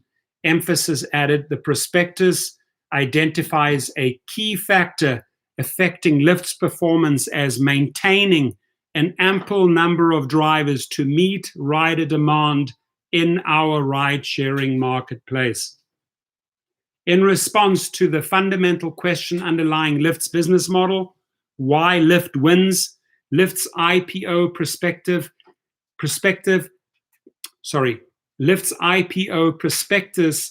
definitely answers because Lyft is driver-centric on page 3. Uber's prospectus for its 2019 IPO also describes how drivers and the labor they furnish providing on-demand rides are the lifeblood of its business strategy. Tony West, listen up. Dara Kay, listen up. Uber does not mince words. If we are I'm going to say this very, very slowly here. Everybody listen up. If we are unable to attract or maintain a critical mass of drivers, our platform will become less appealing to platform users, and our financial results would be adversely impacted. Any decline in the number of drivers using our platform would reduce the value of our network and would harm our future operating results. See Uber's SEC S1 filing, Supra at PP 29 to 30, emphasis added. Uber's business model begins and ends with its drivers. Their words. Uber's business model begins and ends with its drivers. If that's the case, Uber, if that's the case, Lyft, that your business model begins and ends with its drivers, why are you treating them as non-essential? Let that sink in, Dara. I'm asking you. Logan Green, John Zimmer, I'm asking you. If your business model begins and ends with its drivers, why are you treating the drivers so poorly? Did he not read his own prospectus? Did Dara not read his own prospectus? Did Logan Green not read his own prospectus? There it is. Uber's business model begins and ends with its drivers. And I ask you again for the 20th time, why do you treat them like disposable trash?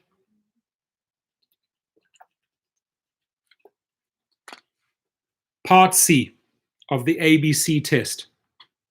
Independently established trade, occupation, or business. Part C of the ABC test. Independently established trade, occupation, or business. Each defendant's drivers are not engaged in an independently established trade, occupation, or business of the same nature as the work they perform for each defendant. Driving itself is not a distinct trade, occupation, or business. When driving for each defendant, drivers are not engaged in their own transportation business, but are instead driving passengers and generating income for the respective defendant. There are no specialized skills or training necessary to drive passengers on a ride-hailing service. Consequently, each defendant permits drivers without any such skills or training to provide on-demand rides on its app. For example, both of defendants' largest ride-hailing options, Lyft and UberX, permit drivers to offer ride-hailing services with an ordinary driver's license and personal vehicle. That, by the way, is the skill set, right? I mean, the ability to drive, right? And maybe even more than that, the ability to interact with customers. I would say by far, one of the reasons we work for our 5 stars is that we enjoy and we love giving superior service, superior customer service, platinum service, right? Each defendant provides its drivers with a necessary tool and instrumentality to perform their on-demand ride-hailing services, its app. That's what they provide, the app. Each defendant's app is the exclusive means by which passengers and drivers can connect to request and provide each defendant's on-demand rides. Each defendant's drivers generally invest little to no capital to drive for each defendant. To offer ride-hailing services on each defendant's app, drivers only need a smartphone and a car. To offer ride-hailing services on each defendant's app, drivers only need a smartphone and a car. Each defendant directly shapes its driver's earnings and thereby effectively prevents its drivers from attaining the profits and losses that would ordinarily be the hallmarks of running their own independent business. Each defendant, not its drivers, prescribes the key factors that determine its drivers' earnings. Each defendant sets the prices charged to its passengers and controls its drivers' rate of pay, its drivers' territory, the supply of drivers on the overall app, and the marketing and advertising of each defendant's brand.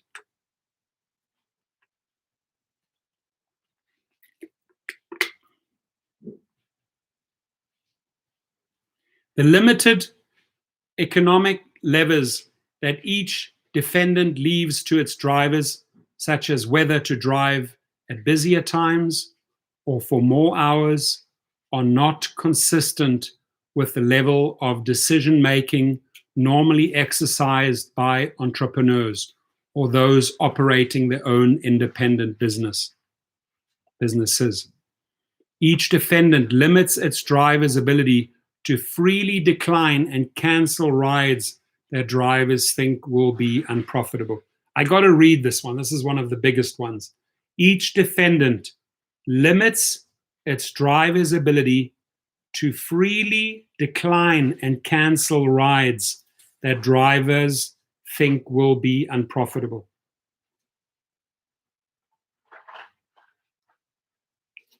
Alliance at Drivers Unite says each defendant makes financial decisions universally for both riders and drivers.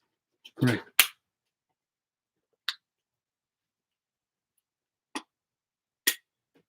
REG's in the house. Good to see you, my friend. If we can get more, if I can get more of these, I bought the shirt for this purpose here. Don't forget to like and subscribe. Smash that, as our friend Dustin would say, smash that like button. It gets really good. It's really clear in the language on how it lays out the case, right? And I'm sure you will agree that they've done very, very well so far.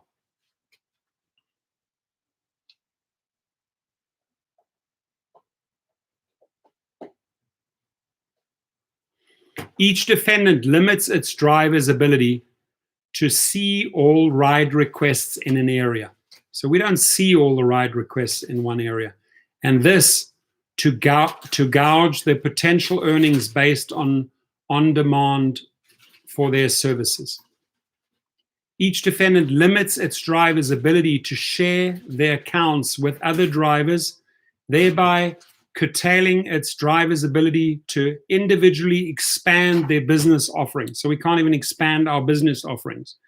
Each defendant prohibits its drivers from soliciting passengers' information, limiting the ability of its drivers to market themselves independently for repeat rides outside of defendant's app.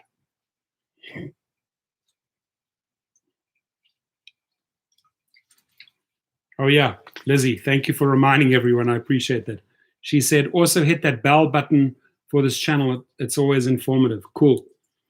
So each defendant prohibits its drivers from soliciting passenger information, limiting the ability of its drivers to market themselves independently for repeat rides outside of defendant's app. Each defendant limits its driver's ability to take advantage of its app's financial incentives in an entrepreneurial fashion. Each defendant specifically targets individual drivers it invites to participate in various time-limited financial incentives that, for example, reward drivers for driving longer, for driving at certain times and places. These financial incentives are targeted to individual drivers based on each defendant's own opaque criteria as implemented by the algorithmic decision-making engines in its app, by selecting which drivers will be invited to participate in which financial incentives and on what individualized terms. Each defendant, in effect, chooses which drivers are financial winners and losers. Each defendant, as the employer, not the driver as an entrepreneur, determines the driver's earnings. Each defendant controls its driver's ability to earn compensation via its app, making trade-offs between its driver's earnings and the price each defendant charges to passengers to the benefit of each defendant's profit. Lyft describes these trade-offs in its 2019 annual SEC report, reporting that changes made by Lyft may be viewed positively from one group's perspective, such as riders, and negatively from another perspective, such as drivers. See Lyft's SEC 10K, page 24. That's what they say. Let me read this to you again. Lyft describes these trade-offs in its 2019 annual SEC report, reporting that changes made by Lyft may be viewed positively from one group's perspective, such as riders, and negatively from another's perspective, such as drivers. Uber's SEC filings describe how the greatest impact on Uber's take rate, the company's take on the difference between the passenger's fare on a ride and what the ride-hailing company pays out to the driver, has historically come through Uber's unilateral adjustments to drivers' incentives. See Uber's SEC S1, page 100.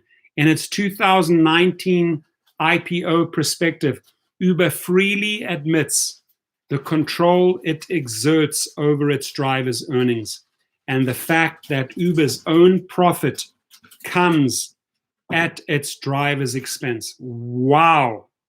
Wow. Uber freely admits the control it exerts over its drivers' earnings and the fact that Uber's own profit comes at its drivers' expense. As we aim to reduce driver incentives to improve our financial performance, we expect driver dissatisfaction will generally increase. Page 30. Let me let that sink in here for a second. I'm going to read it again.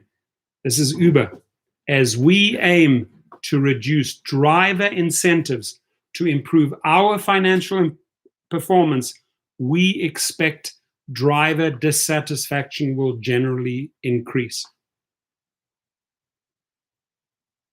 Wow.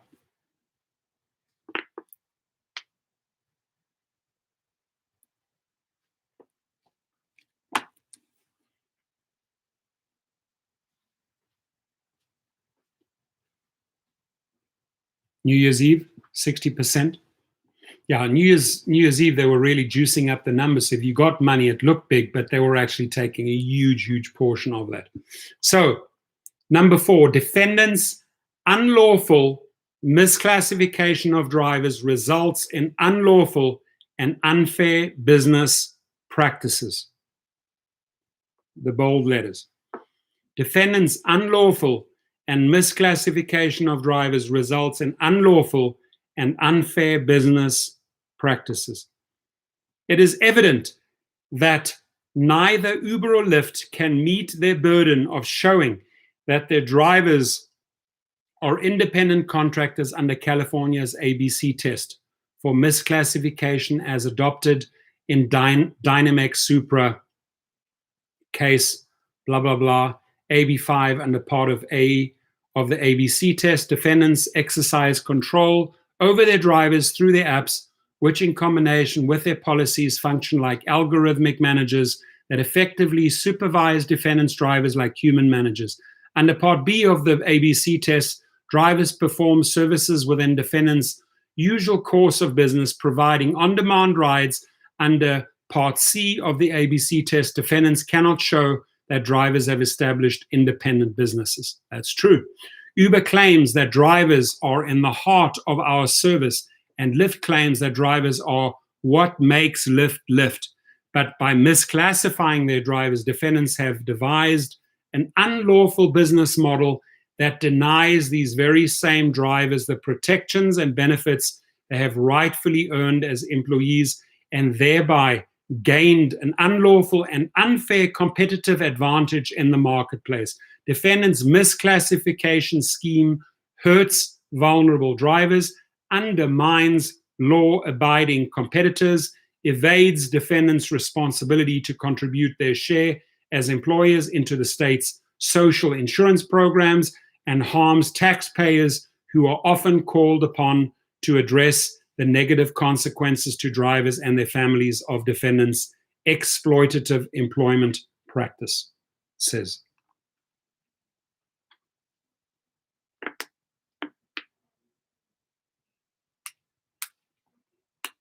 Scott, I will send you the whole. Anybody that wants this entire document can email me. You know me. I will send it to you. All you do is you email torstenkunert68 Gmail and say, hey, Torsten, please send me a copy.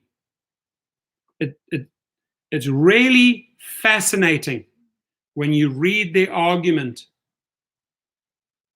and see how much detail they have put in to understand who the company is, who the driver is, who the passenger is. And they lay it out in crystal clear fashion how we are being manipulated by them. In 1998, Blue Dog's in the house. How are you? So defendants' unlawful misclassification deprives drivers of their rights as employees. Defendants' misclassification of their drivers' workforce has allowed defendants to gain an unlawful competitive advantage over their competitors by circumventing the protections and benefits that the law requires employers to provide to the employees. The laws violated by defendants include, but are not limited to, requirements relating to minimum wages, overtime wages, business expenses, meal and rest periods, wage statements, paid sick leave, and health benefits, and social insurance programs. If and when the state and these companies negotiate.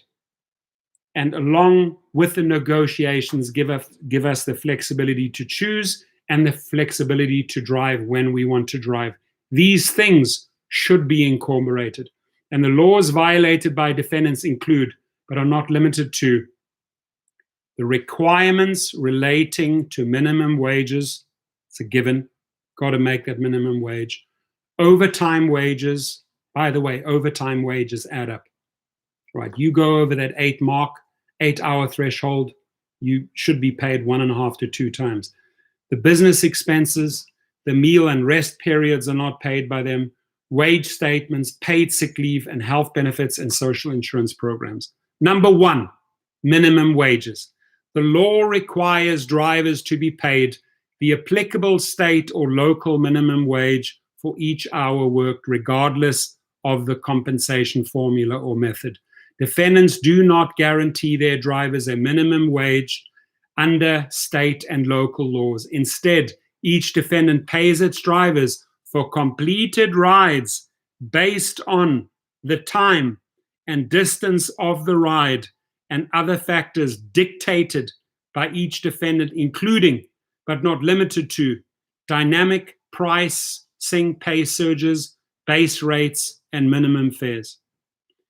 Again, defendants do not guarantee their drivers a minimum wage under state and local laws. Instead, each defendant pays its drivers for completed rides based on the time and distance of the ride and other factors dictated by each defendant, including, but not limited to, dynamic pricing, pay surges, base rates, and minimum fares. Defendants do not pay their drivers for all their hours worked.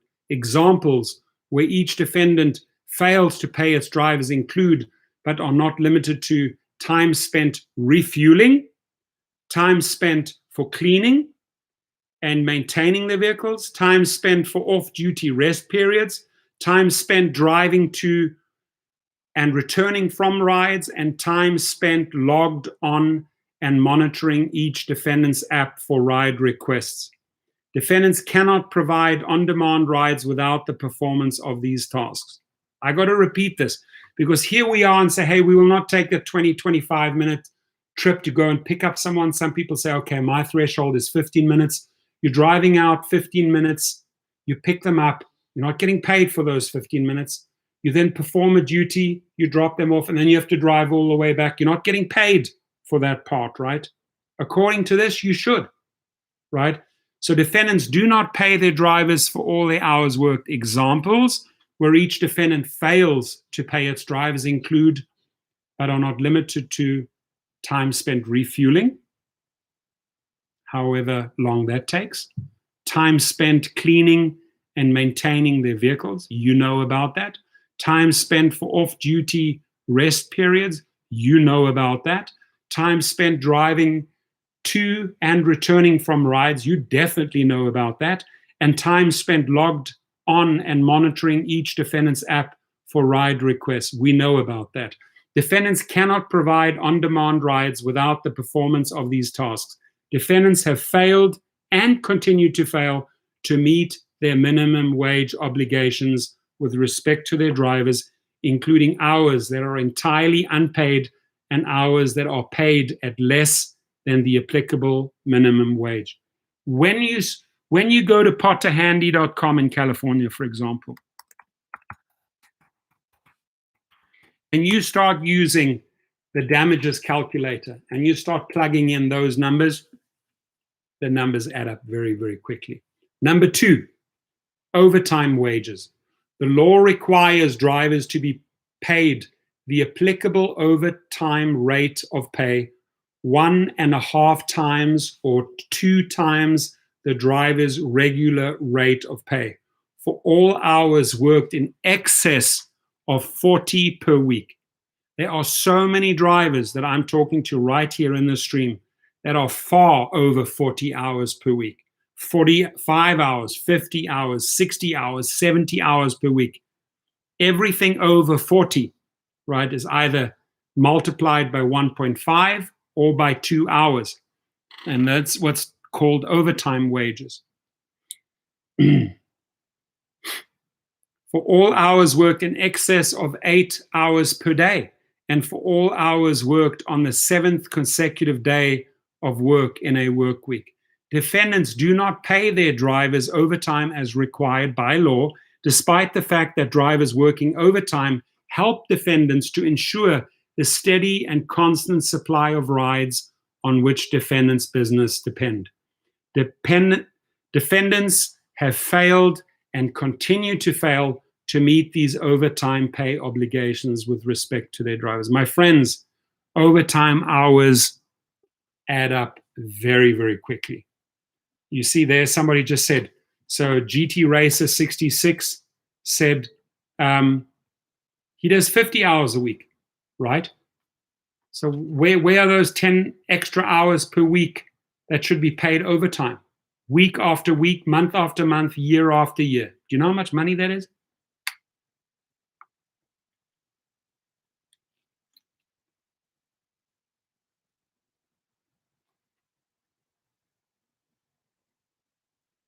So Kenneth Hollick says, and I want to read this is a big one. Kenneth says, I drive a lot of dead miles on my way back from a long trip. We're not getting paid for that. By law, every state should be paying you for that time and for those miles. Business expenses. The law requires drivers to be paid or reimbursed for the necessary expenses in performing their work. Listen up. Drivers pay for business expenses they incur in the course and scope of performing their work for defendants, including, but not limited to, vehicle expenses, wear and tear, registration, insurance, gas, maintenance, repairs, etc., and phone and data expenses associated with using defendants' apps. These expenses are substantial. For example, the Internal Revenue Service publishes a standard mileage rate, we know about that, which currently estimates the cost of operating a vehicle for business purposes at 57.5 cents per mile. Don't ignore that, ladies and gentlemen. Let me repeat this, which currently estimates the cost of operating a vehicle for business purposes at 57 cents per mile. You're driving 100 miles, that's $57.50. That's really costing you those 100 miles. And how often do you drive 100 dead miles? Ka-ching, $57, ka-ching, $57, ka-ching, a lot. There have been days, my friends, where I've driven 300-400 miles. And now I start using those numbers. It's a lot of money. Drivers provide ride-hailing services for defendants using their vehicles without any reimbursement for this significant work-related expense. Defendants impose all the costs of operating the vehicles necessary to perform their ride-hailing business on drivers through defendants, though defendants could not operate their ride-hailing business without them. There we go. Trading stock says, yes, 400 miles a day. I know that feeling, my friend. A lot of gas, a lot of wear and tear, a lot of those unpaid 57.5 cents per mile. Where are those dollars? Defendants impose all the costs of operating the vehicles necessary to perform their ride-hailing business on drivers, though defendants could not operate their ride-hailing business without them. It's a powerful statement. Defendants have failed and continue to fail to meet these expense reimbursement obligations with respect to drivers. Another one, meal and rest periods. We know about that. Geez, I'm getting hungry. I'm going to stop at an In-N-Out. Okay, now I've got to find parking. Now I've got to go stand in the line of In-N-Out. Now I've got to pay. Now I've got to wait for my food. Now I get my food. Now I start eating my food. some point I've finished eating the food, might be a little bit tired because I've just eaten, sit there in the car, rest for another 10, 15, 20 minutes, just kick back in my seat, add that up. Took me 3 to 5 minutes to find parking. I'm playing a typical scenario that you and I know about, right? Took me another 3 to 5 minutes waiting in line, 10 minutes. Took me about another 5 minutes to wait for my food, if not longer, sometimes 10 minutes, looking at 20 minutes. Took me another 15 minutes to finish my food and my drink. I'm already on 35, 40 minutes. I get back in my car and decide I need another 20, 30-minute break. Who paid me for that hour that just went by? The law requires drivers to be provided with 1 30-minute duty-free meal period for a work period for more than 5 hours, and a second 30-minute duty-free meal period for a work period more than 10 hours.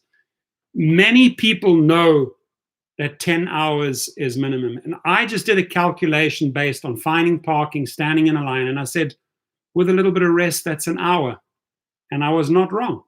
30 minutes plus 30 minutes adds up to exactly an hour, which they are not paying for.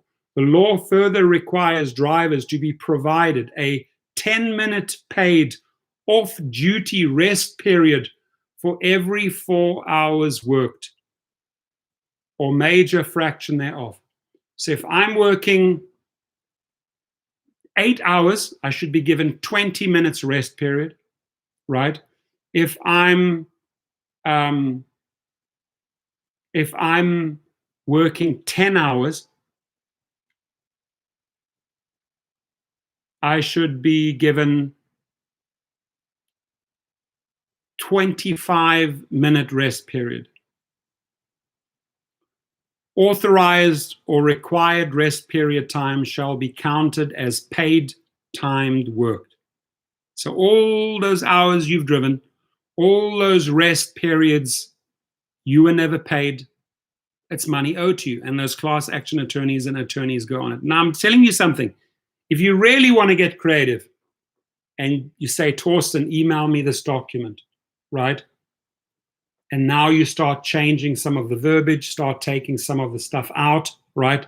And you go and file in small claims court up to 10,000, or in superior court, or you go to the arbitrators and you say, hey, I, Jack or Jill, filing the suit, everywhere you see the attorney general or the plaintiff, you put your name in. Everywhere you see the defendant, you going after Uber and Lyft, and you file almost identical. I'm not saying exactly identical, but you scrape this document. You could slap your signature on it. You could slap a court stamp on it and say, court, I'm representing myself. Right? So they've got the document. It'll move ahead. And now you start with your discovery. Request for admissions, interrogatories, depositions. I'm very good at that. I'm very good at asking the tough questions. Did you or did you not? Right? Admit that you did this and this. Admit. So if they say, no, we didn't do that, and then it comes trial, and they're being questioned, and it's on paper that they were lying, they're done. That's when you fried. And a good attorney will go after those weaknesses. So those requests for admissions, admit that you did this. Admit that you did bait and switch tactics with the referrals. Admit that you did not pay out on the meal and rest periods. What are they going to have to say? Oh, we did pay out for the meal periods? Admit that you did not pay for overtime. They have to say, I admit we did not pay out. I admit we did not pay for meal and rest. This is how you set them up, right? Look them up. They're called RFAs, request for admissions. Admit that you blah, blah, blah. Admit that you did not pay for overtime hours. Cannot lie when it comes to that. So the law requires drivers to be provided with one 30-minute duty-free meal period for a work period of more than 5 hours and a second 30-minute duty-free meal period for a work period of more than 10 hours. The law further requires that drivers to be provided a 10-minute paid off-duty rest period for every 4 hours or major fraction thereof. Authorized or required rest periods time shall be counted as paid time work. Defendants do not provide for off-duty meal periods and do not authorize or permit paid off-duty rest periods. Defendants do not provide a premium of 1 hour of pay at the employee's regular rate of compensation for each failure as required by law. Defendants have failed and continue to fail to meet these meal and rest periods obligations with respect to their drivers. And when I write papers, this is how I corner the rat, through the RFAs. Admit that you didn't do this and this. Admit that you did not pay me this. Admit that you did not pay me overtime. Do you see where I'm going with this? So, number 5, wage statements. The law requires drivers to receive regular and complete itemized wage statements from defendants, which include, as applicable, gross and net wages earned, hours worked, hourly wages, piece rate wages, rest period pay, and non-productive time pay. Defendants do not provide drivers with itemized wage statements in conformance with California law. Defendants have failed and continue to fail to meet these wage statement obligations with respect to their drivers. Paid sick leave and health benefits. Now, let's get to this point, and this really strikes hard because we're in a pandemic, and what are we lacking? Paid sick leave and health benefits that you and I should have. We should not have to go and beg or terrorize these companies on Twitter to try and get that money, or run to that doctor, run to that government official, submit all these documentations to beg, please pay us the sick leave, please pay us these health benefits. And then they turn around like my colleague paid him $150 or $300 for 2 weeks. It's a joke.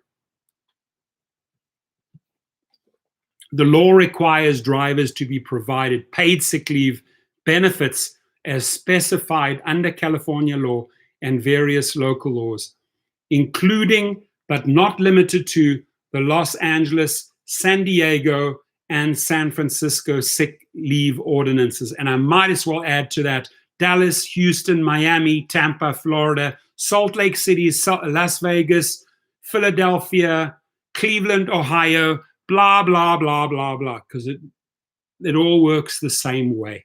The law currently requires drivers in San Francisco to receive health care expenditures of $3.08 per hour.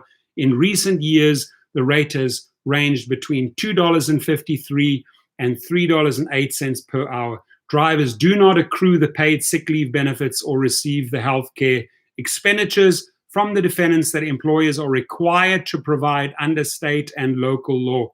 Defendants have failed and continue to fail to meet these sick leave and health care expenditures obligations with respect to their drivers. And they brought the example of San Francisco. Number 7, social insurance programs. The law requires defendants to remit contributions or take other mandatory actions under the state's social insurance programs, including but not limited to unemployment insurance, disability insurance, paid family leave, workers' compensation, and San Francisco's paid parental leave ordinance. Correct. Even if you take paid parental leave, you're having a child, you're a female, you're a driver, you're having a kid, they got to pay you. But they're not. These programs are intended to provide wage replacements and other benefits in the event an employee loses a job, becomes disabled or injured, whether on the job or off, needs to care for a family member, or is otherwise unable to work. And we know about that. All I have to refer you to is February, March, April, May 2020. Say no more. Defendants have failed and continue to fail to meet the social insurance program obligation obligations with respect to their drivers. B, defendant's unlawful misclassification harms law-abiding competitors and would-be competitors. 1998 Blue Dog says, I don't think this case goes far enough. The executive and board members should be investigated for possible civil and criminal law violations. I agree with you. You know, and who knows? Maybe that's the threatening language that they can use in letters, in private letters or over the phone. By the way, we can take this much, much further. The state can come down on you, Dara. The state can come down on you, on Tony West. So take care of this. So I'm sure it's in the wording and the phone calls and the letters, but you're absolutely right.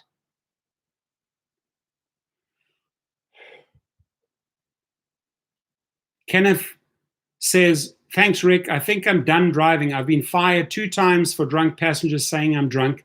Just celebrated 31 years sobriety. They always put me back on the platform. 16,000 trips, 5-star, or 5 years.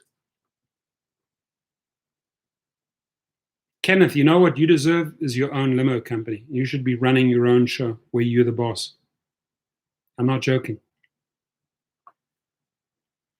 So defendants' unfair and unlawful treatment of their drivers also confers an unfair advantage on defendants over their law-abiding competitors and would-be competitors. So there are competitors out there that are playing by the book, playing by the law, but they have no chance.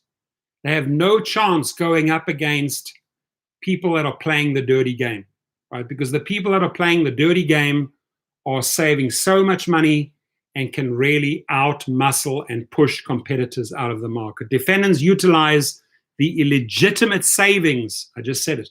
Defendants utilize the illegitimate savings they gain from depriving their drivers of the full compensation and benefits they earn as employees to offer their ride-hailing services at an artificially low cost, disseminating competitors and generating billions of dollars in private investor wealth off the backs of vulnerable drivers.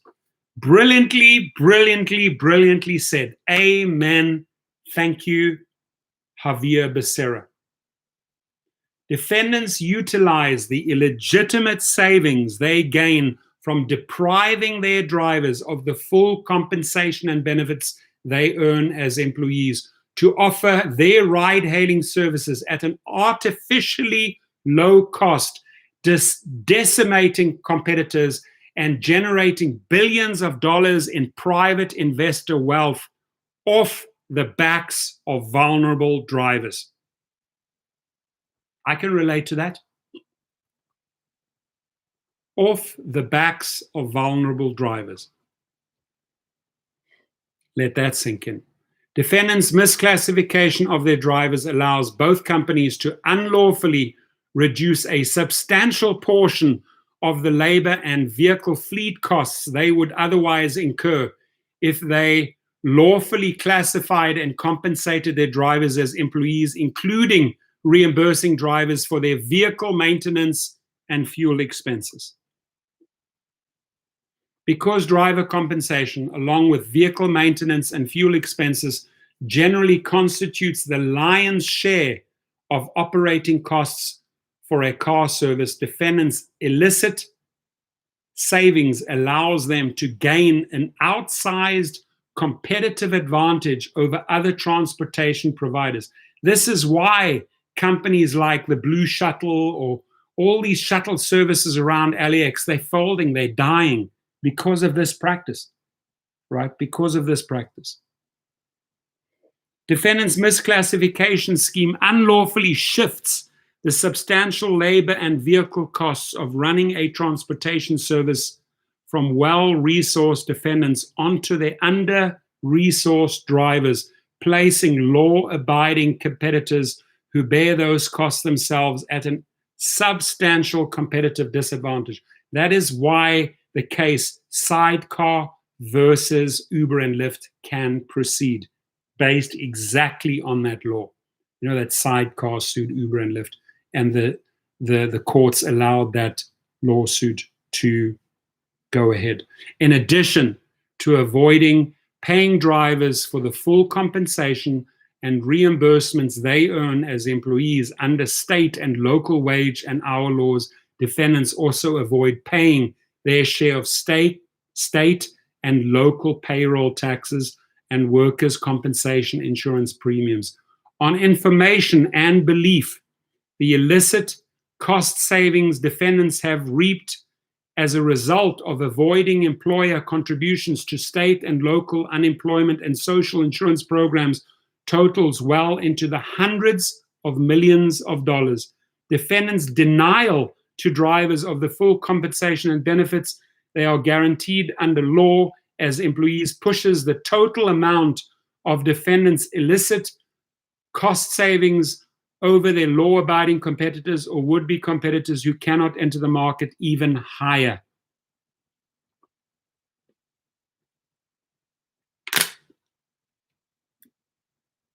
I'm on to my fourth water. One live stream.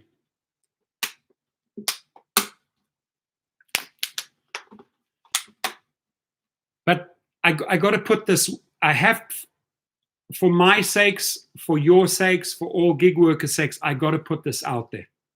I got to put this language out there because I am a firm believer, if I put this frequency out in the universe, calling these points out, remember, these are city attorneys and attorney generals fighting for us, right? They're paid by us, by the way. They're paid by us. They work for us, right? By putting this out there, I believe the universe can run with it, right? Let the chips fall where they fall. Genuine says, take a potty break. I'm determined to get through this document. We're nearly there. So, this is the part I love. This is the part where Torsten gets excited, right? When I take a lawsuit and I'm, what is my first cause of action against you, the defendant, right? Could be Uber, could be Lyft, could be in real estate, could be in business. What is my first cause of action? Here they say injunctive relief, restitution, and penalties for violations of business and professions code 17200 against all defendants. So you would have to look at the California violations of business and professions code 17200, read it, right? Obviously, this is how they're building their first cause around this code section, right? Usually very interesting reading. This, I guarantee you, if you would look at the class action attorneys, whether they're in California, Nevada, wherever they are, if you look at their argument, if you look at the document that you are signing, they usually give you a little bit of a summary of what actions they are bringing against the company. I will bet you anything, you will see this number, 17,200. So class action attorneys will build their case around this law. The people re-allege and incorporate by reference each allegation contained in the above paragraphs as if fully set forth herein. That's a standardized sentence that you introduce at every cause of action. The people re-allege and incorporate by reference each allegation contained in the paragraphs as if fully set forth herein. Defendants have engaged and continue to engage in acts or practices that are unlawful, unfair, or fraudulent, and which constitute unfair competition within the meaning of Section 17200 of the Business and Professions Code. These acts or practices include, but are not limited to, the following: failing to classify drivers as employees as required by Labor Code Section 2753, failing to pay drivers at least the California minimum wage for all the time worked as required by Labor Code Sections 1182, 12, 1182, 13, 1194, 1197. I'm not going to read all of those out, right? But currently $13 per hour for employers with 26 or more employees and the California Minimum Wage Order MW 2019. Failing to pay drivers who work in San Francisco at least the San Francisco minimum wage, currently $15.59 per hour. Failing to pay drivers who worked in Los Angeles the minimum wage ordinance, which is currently $14.25 per hour. So if I'm out there doing a 10-hour shift in Los Angeles, let's do some easy math, times $14.25, the minimum I should be earning is 140 plus another $142.50 plus all the other, right? 2 hours overtime, because if I work 10 hours, that's 2 hours over the average 8 hours. Should I get two over hours, which is, so you get 8 times $14.25 plus 2 hours paid at 1.5 or 2 times 14.25 plus. See how it adds up? Should easily be paid out $200 for a 10-hour shift. If I'm getting $120 or $140, I'm losing money, according to this formula. Failing to pay drivers who work in San Diego for the sick leave, blah, blah, blah, all of that. And then the average minimum wage ordinance, San Diego, $13 per hour. So 13 in San Diego, $14.25 in Los Angeles, $15.59 an hour in San Francisco. That's just the minimum wage. Failing to pay drivers the appropriate premium for overtime hours worked as required by Labor Code section, blah, blah, blah, blah.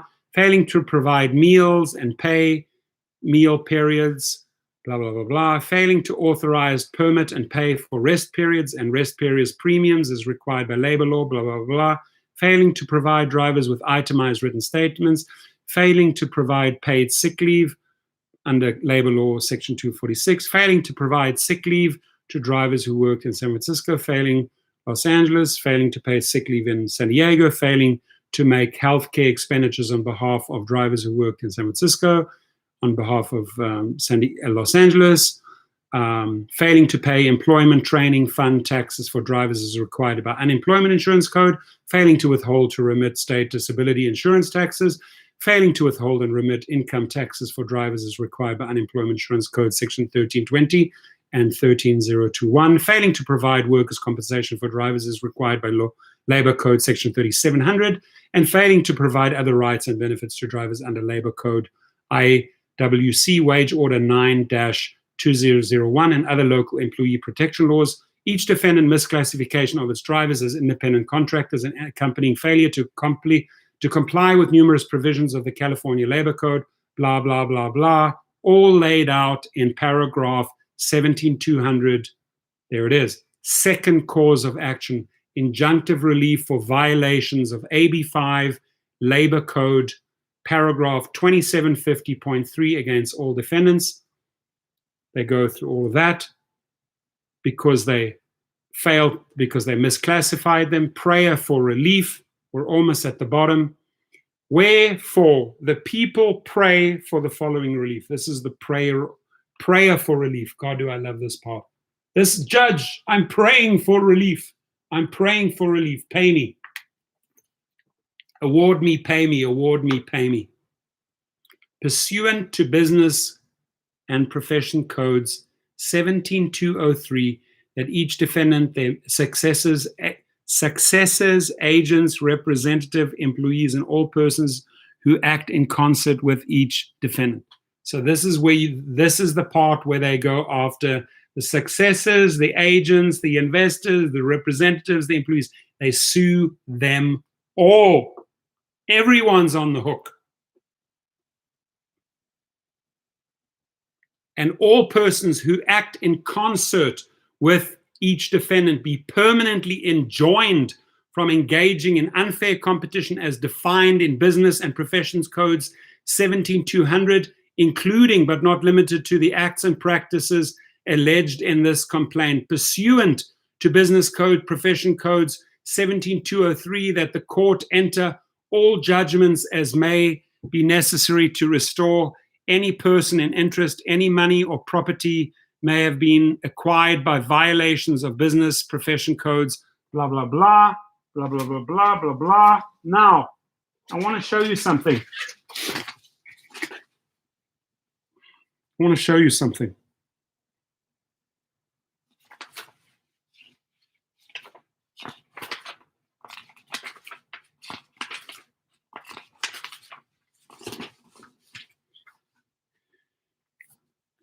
When you have the agreement with Potter Handy, all of the points that they are suing for, and I can't disclose this document, but all the codes are laid out right in the beginning.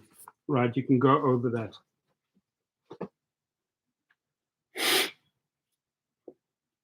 Pursuant to Business Code, Professions Code, Section 7. So these are all the laws that you can quote if you as an individual went after them. You're on the money on every single one of them. They have done the work for you. You could literally, ladies and gentlemen, you could literally cut and paste this entire frickin' paragraph here, right? You could cut and paste and you could throw that in your document. Judge, pay me. Have them pay me. Get them to pay me because of these laws, right? Here what they say is pursuant to Business and Professions Code. This is where they slap Darren them down, that each defendant be assessed a civil penalty.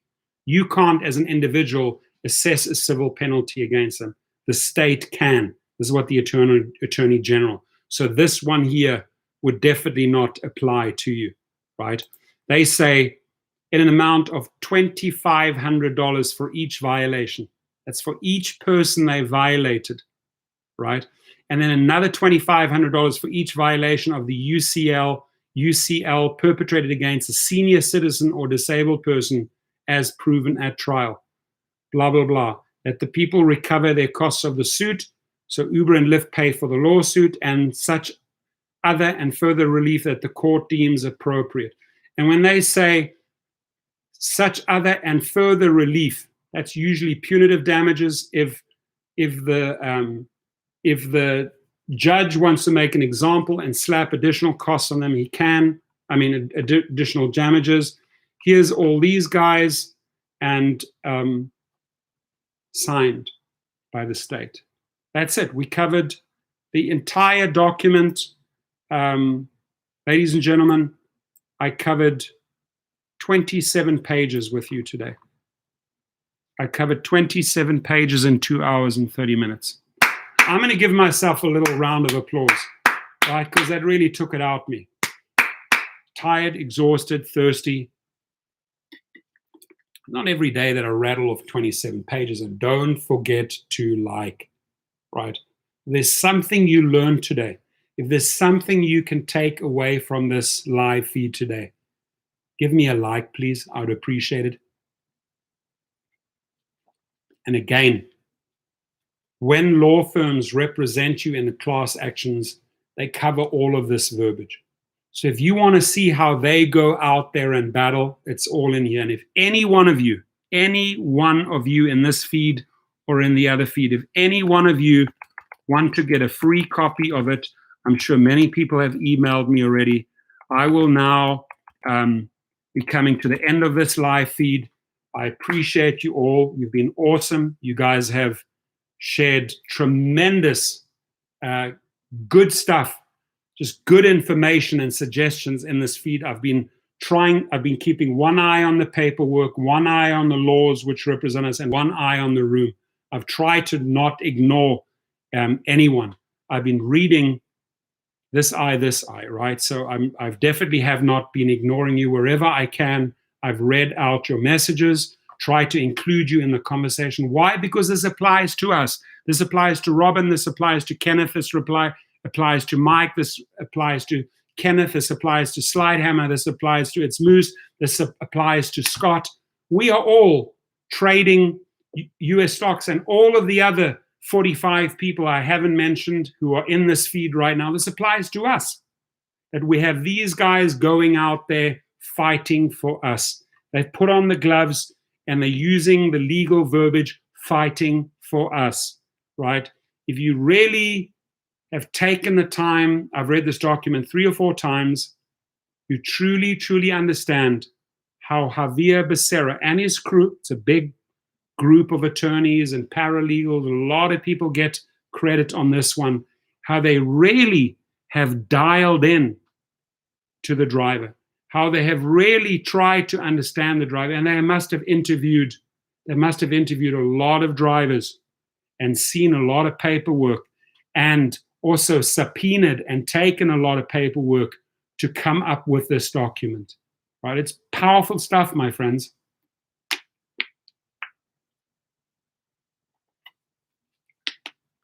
So how do you join a class action lawsuit if you're from Florida? I believe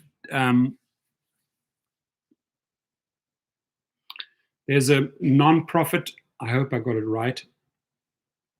I think it is NELA.org. If you email me, I'll send you the correct link. These are employment lawyers, employment class action attorneys for every state. You can select your state and then class action attorneys, and they'll all show up, and you can email them and you can say, hey, do you guys have any ongoing class action lawsuits against Uber or Lyft that I can join for misclassification? It's a lot of money, folks. I think my misclassification lawsuit is around $700,000, right? And then probably another $700,000 for referrals not paid out. I mean, I'm suing these low over $1 million. You know, I can't talk about the exact figure, but it's over $1 million in 3 lawsuits that I filed, right? And I have no problem giving that 40% to the attorneys who are doing all the work, who are doing all of this, right? I'm sitting back and saying, fight them, battle them, bring me the money, and keep your portion, right? So you can adopt this language and file in pro per, which I advise you wouldn't do.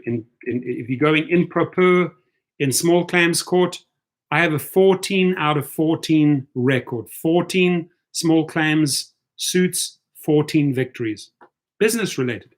Haven't lost one where I represented myself. But if you're going into superior court, right here, superior court, I advise you, unless you're a little bit of a veteran or you think I think I'm a veteran, right? I think I know a lot. I definitely am not an attorney. I didn't study the law, but I do know a lot through spending hours and hours and years in the law library, writing my papers, and you learn. You just naturally learn this stuff, right? Maybe then you could represent yourself in pro per in superior court, but I would highly suggest you either get yourself an attorney that you pay per hour, or even better, you don't have any out-of-pocket expenses and you join a class action. I would rather take 60% of something, you know, than 0 of nothing.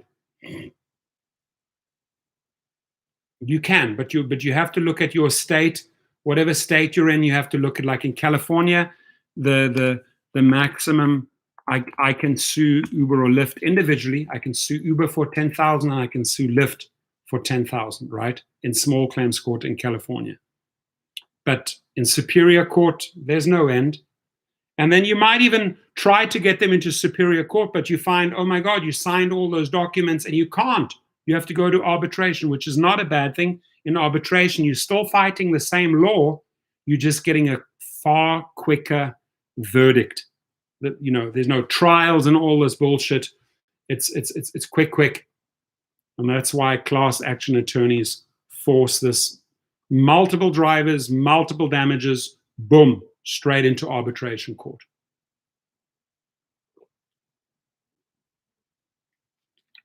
I read Nevada is not paying unemployment for gig workers. I think that's bullshit, and attorneys will jump on that. I mean, has anyone in Nevada collected? Philman says, question, how is Uber and Lyft still alive with all the lawsuits? Well, every second. Correct, Philman, every second. The story of Uber is suit after suit after suit, and the media loves it. The media reports on every single one of them. It's because, again, how do they get to all of these lawsuits, right? What they are known for, they're masters of going into areas, going into cities, countries, breaking the law, not abiding by current laws, twisting the laws, manipulating the laws, being sued, buying time, pushing a case out, long, try to get as much time. If they lose, they then appeal. So many countries and cities have been in court with Uber and Lyft for years. If you're going to small claims court, you file, you serve them, and generally speaking, you get a hearing within 2 months. So you get a pretty quick resolution. And by the way, if you are in California, I highly suggest you go with these guys. They're brilliant. And do please tell them that Rideshare Professor sent you. They know me well. They know me very well. We speak on the phone once or twice a week. Right? They know me by name. They know me by my channel. And they'll say, yep, we know him. And they'll work with you quickly. So, and Abstract Echo says, it's Moose, it's best that you opted out of the arbitration clause, which is correct. Uber loves forcing you into arbitration. So, ladies and gentlemen, I want to say thank you. You guys have, yes, I'm opted out of arbitration clause. That's correct. Yes, I have.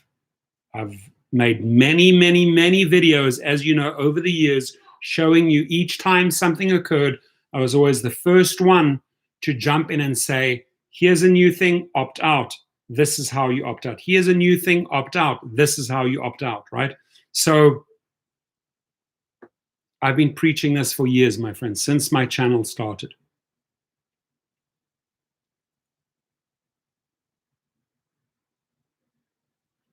Gus on the Rock, did you sign a retainer with Potter Handy? Then you call them up. Call them up. Very unlike Potter Handy not to immediately follow up with you.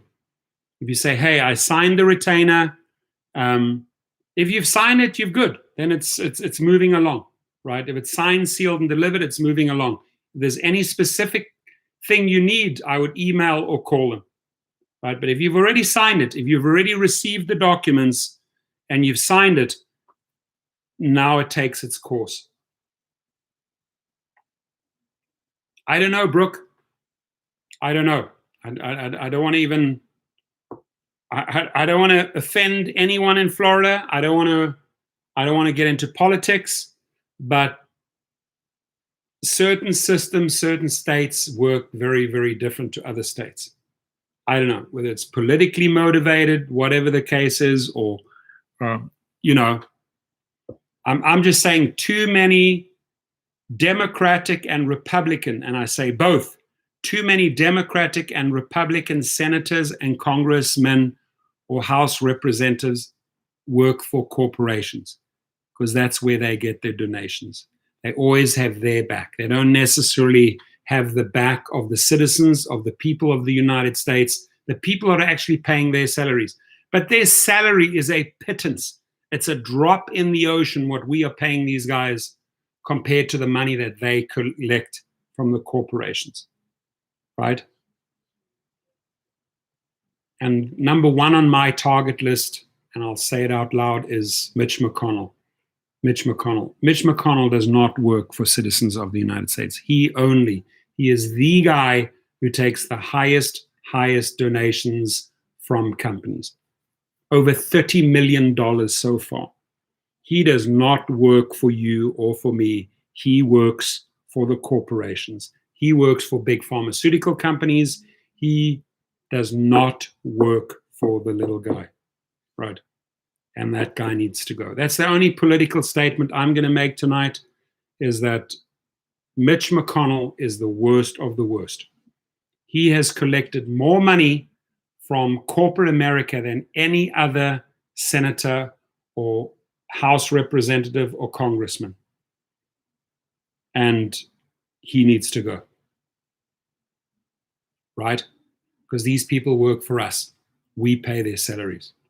Right? They shouldn't be working for corporate America, who's making big donations.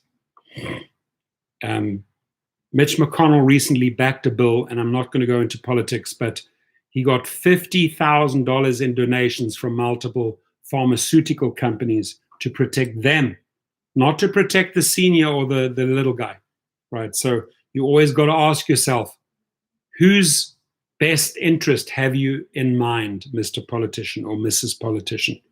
Ours, the people, or the corporations? That's why these big firms pay an army.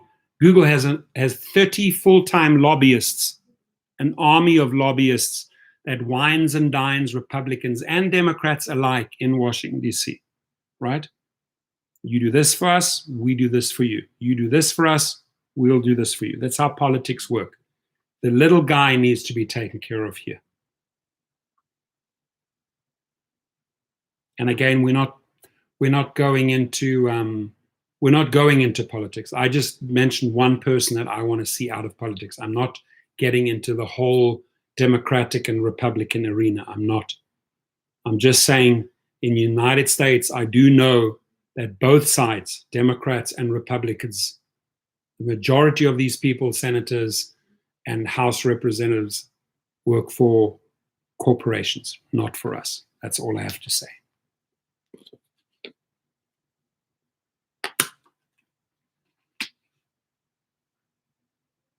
Joey Valenzuela, yeah, I would definitely email him or call him and say, hey, I signed it. Anyway, let me know. And I don't want to get into politics, ladies and gentlemen. I don't want to create feuds here. I want to concentrate on what's important. I want to concentrate on the driver. That's us. And I want to get the best deal for us. That's my mission, right? And I will fight relentlessly, to the point that I will call over and over and over again to get in front of Javier Becerra, which I will, mark my words. So I'm not going to get involved in politics here. Let's stick to the facts, and the facts are that we are underpaid. We should be paid more.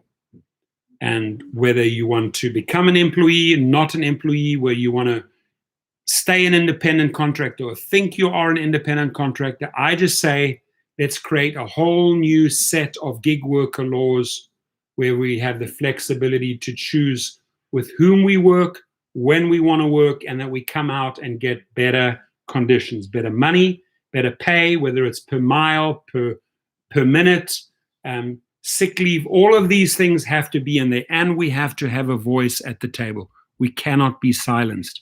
We cannot always be told to shut up, right? All right, my friends. Does everyone think that they got something out of this today? I got a lot out of it today. I'm on 87. If we can maybe squeeze another 3, por favor. 3, por favor. 3, bitte. 3, s'il vous plaît. Don't forget to like plus subscribe. Let me get the full value out of this t-shirt today. I need 3 more. 3, por favor. Hammer time. And we got 87 in the house. 87. Anybody got 88? Anybody in the house? We got 88. Anybody but is on 88? Ladies and gentlemen, do we have any bidder on the 88? Anybody want to? We have 88. Thank you very much to the gentleman in the front there. Thank you very, very much for the bid for the 88. We are on 88. Anybody want to 89? 89. Anybody on the 89 in the house? And can we go? We are currently on 88. Lady at the back, are you willing to go on 89? Anybody wanting to go to 89? We're on 88. We're stuck on 88. All right, we have a gentleman in the front there with a bid of 88. 88 for the first, and we have another bid for 89. 89, 89. We got another bid for 89. Can we get to 90? Can we get? We dropped one. Somebody just went to the restroom. Somebody bailed out. And we are back on 88. Can we get back to 89? Back to 89. Will that person who gave 89 please give back the ones? We've got an 89. Anybody for the bid for 89? Anybody for the bid for 89? We're currently stuck on 88. We've got 88 for the first. 88 for the second. People are taking away. Whoever just took away, unsubscribe and leave. Sorry. If I've been sitting here for 3 hours busting my ass, bringing you value, and you're taking the like away, go fuck yourself and unsubscribe right now. Who is that? I'm sitting here for 3 hours busting my ass for the two people that take away the like. Shame on you. I'm doing this for you. I'm not doing this for myself, okay? So just so that we're on the same page. Those two people, I ask you kindly, don't come back into my feed. That's who I am. I take no prisoners, right? Because I'm here putting in 3 hours of my time. Nobody's paying me for this. I'm calling these guys out. I'm giving you the law. I'm sending out free emails after this. And two people had the audacity to take the likes away. I don't need you. I do not want you. You know who you are. Unsubscribe and do not come back to the next live feed. Period. Thank you, ladies and gentlemen. The highest bidder tonight is on 88. Who is number 88? 89 and 90 retracted and will not be here anymore. So I wish you a fantastic night. Stay safe out there, and do whatever you need. Put on your masks, use your sprays, use your disinfectants. We shut out 2 trolls today. The one was a person called Nameless, and I think there was another. Scott Tucker came in with the highest bid on 88. Congratulations, you take the highest bid. But I'm also glad that I've identified, because they know who they are. They're too scared to say their name. They're too shy to say, hey, they retracted the like. But energetically, they're not welcome in my house anymore, right? So the people that are flushed, cannot like. They block. They're out, right? When I flush them, they're off. They unsubscribe. They cannot even hit the like button anymore. But Mark Rowden says it's squirrel time. Let's go out to get the money. Use these 27 pages to your advantage. Use them for your fighting power. Again, right now, after this feed, I'm going to go to my email. I'm sure there's a ton of emails there that are waiting for this document. I will put you in that email, and I will probably spend the next 10, 15, 20 minutes sending out that copy that I promised. Thank you for pushing me up to 90. Muchas gracias. Vielen Dank. Merci. S'il vous plaît. Somebody's playing a game with me here. I'm on 90 and they pull it away. To that person. Boom. Not needed. That's how I roll, guys. That's how I roll. Just so that you know. If you want to play games, I got to meet them face to face. Don't have time for that monkey business. I'm okay. I'm happy and content on 89. Would I have been happy with 90? Absolutely. Because I know that 90 gives us better ratings in the algorithms. Right? 90 gives us better ratings in the algorithms. So the higher we can push a video. That's what Dustin fights for. That's what all YouTubers fight for, is obviously their ratings, their likes, because we elevate the story or the issue, right? Remember yesterday there was that lady who fired 3,500 people in a 3-minute Zoom call, right? I called this woman out. I didn't use nice language. I didn't, right? I went after that woman.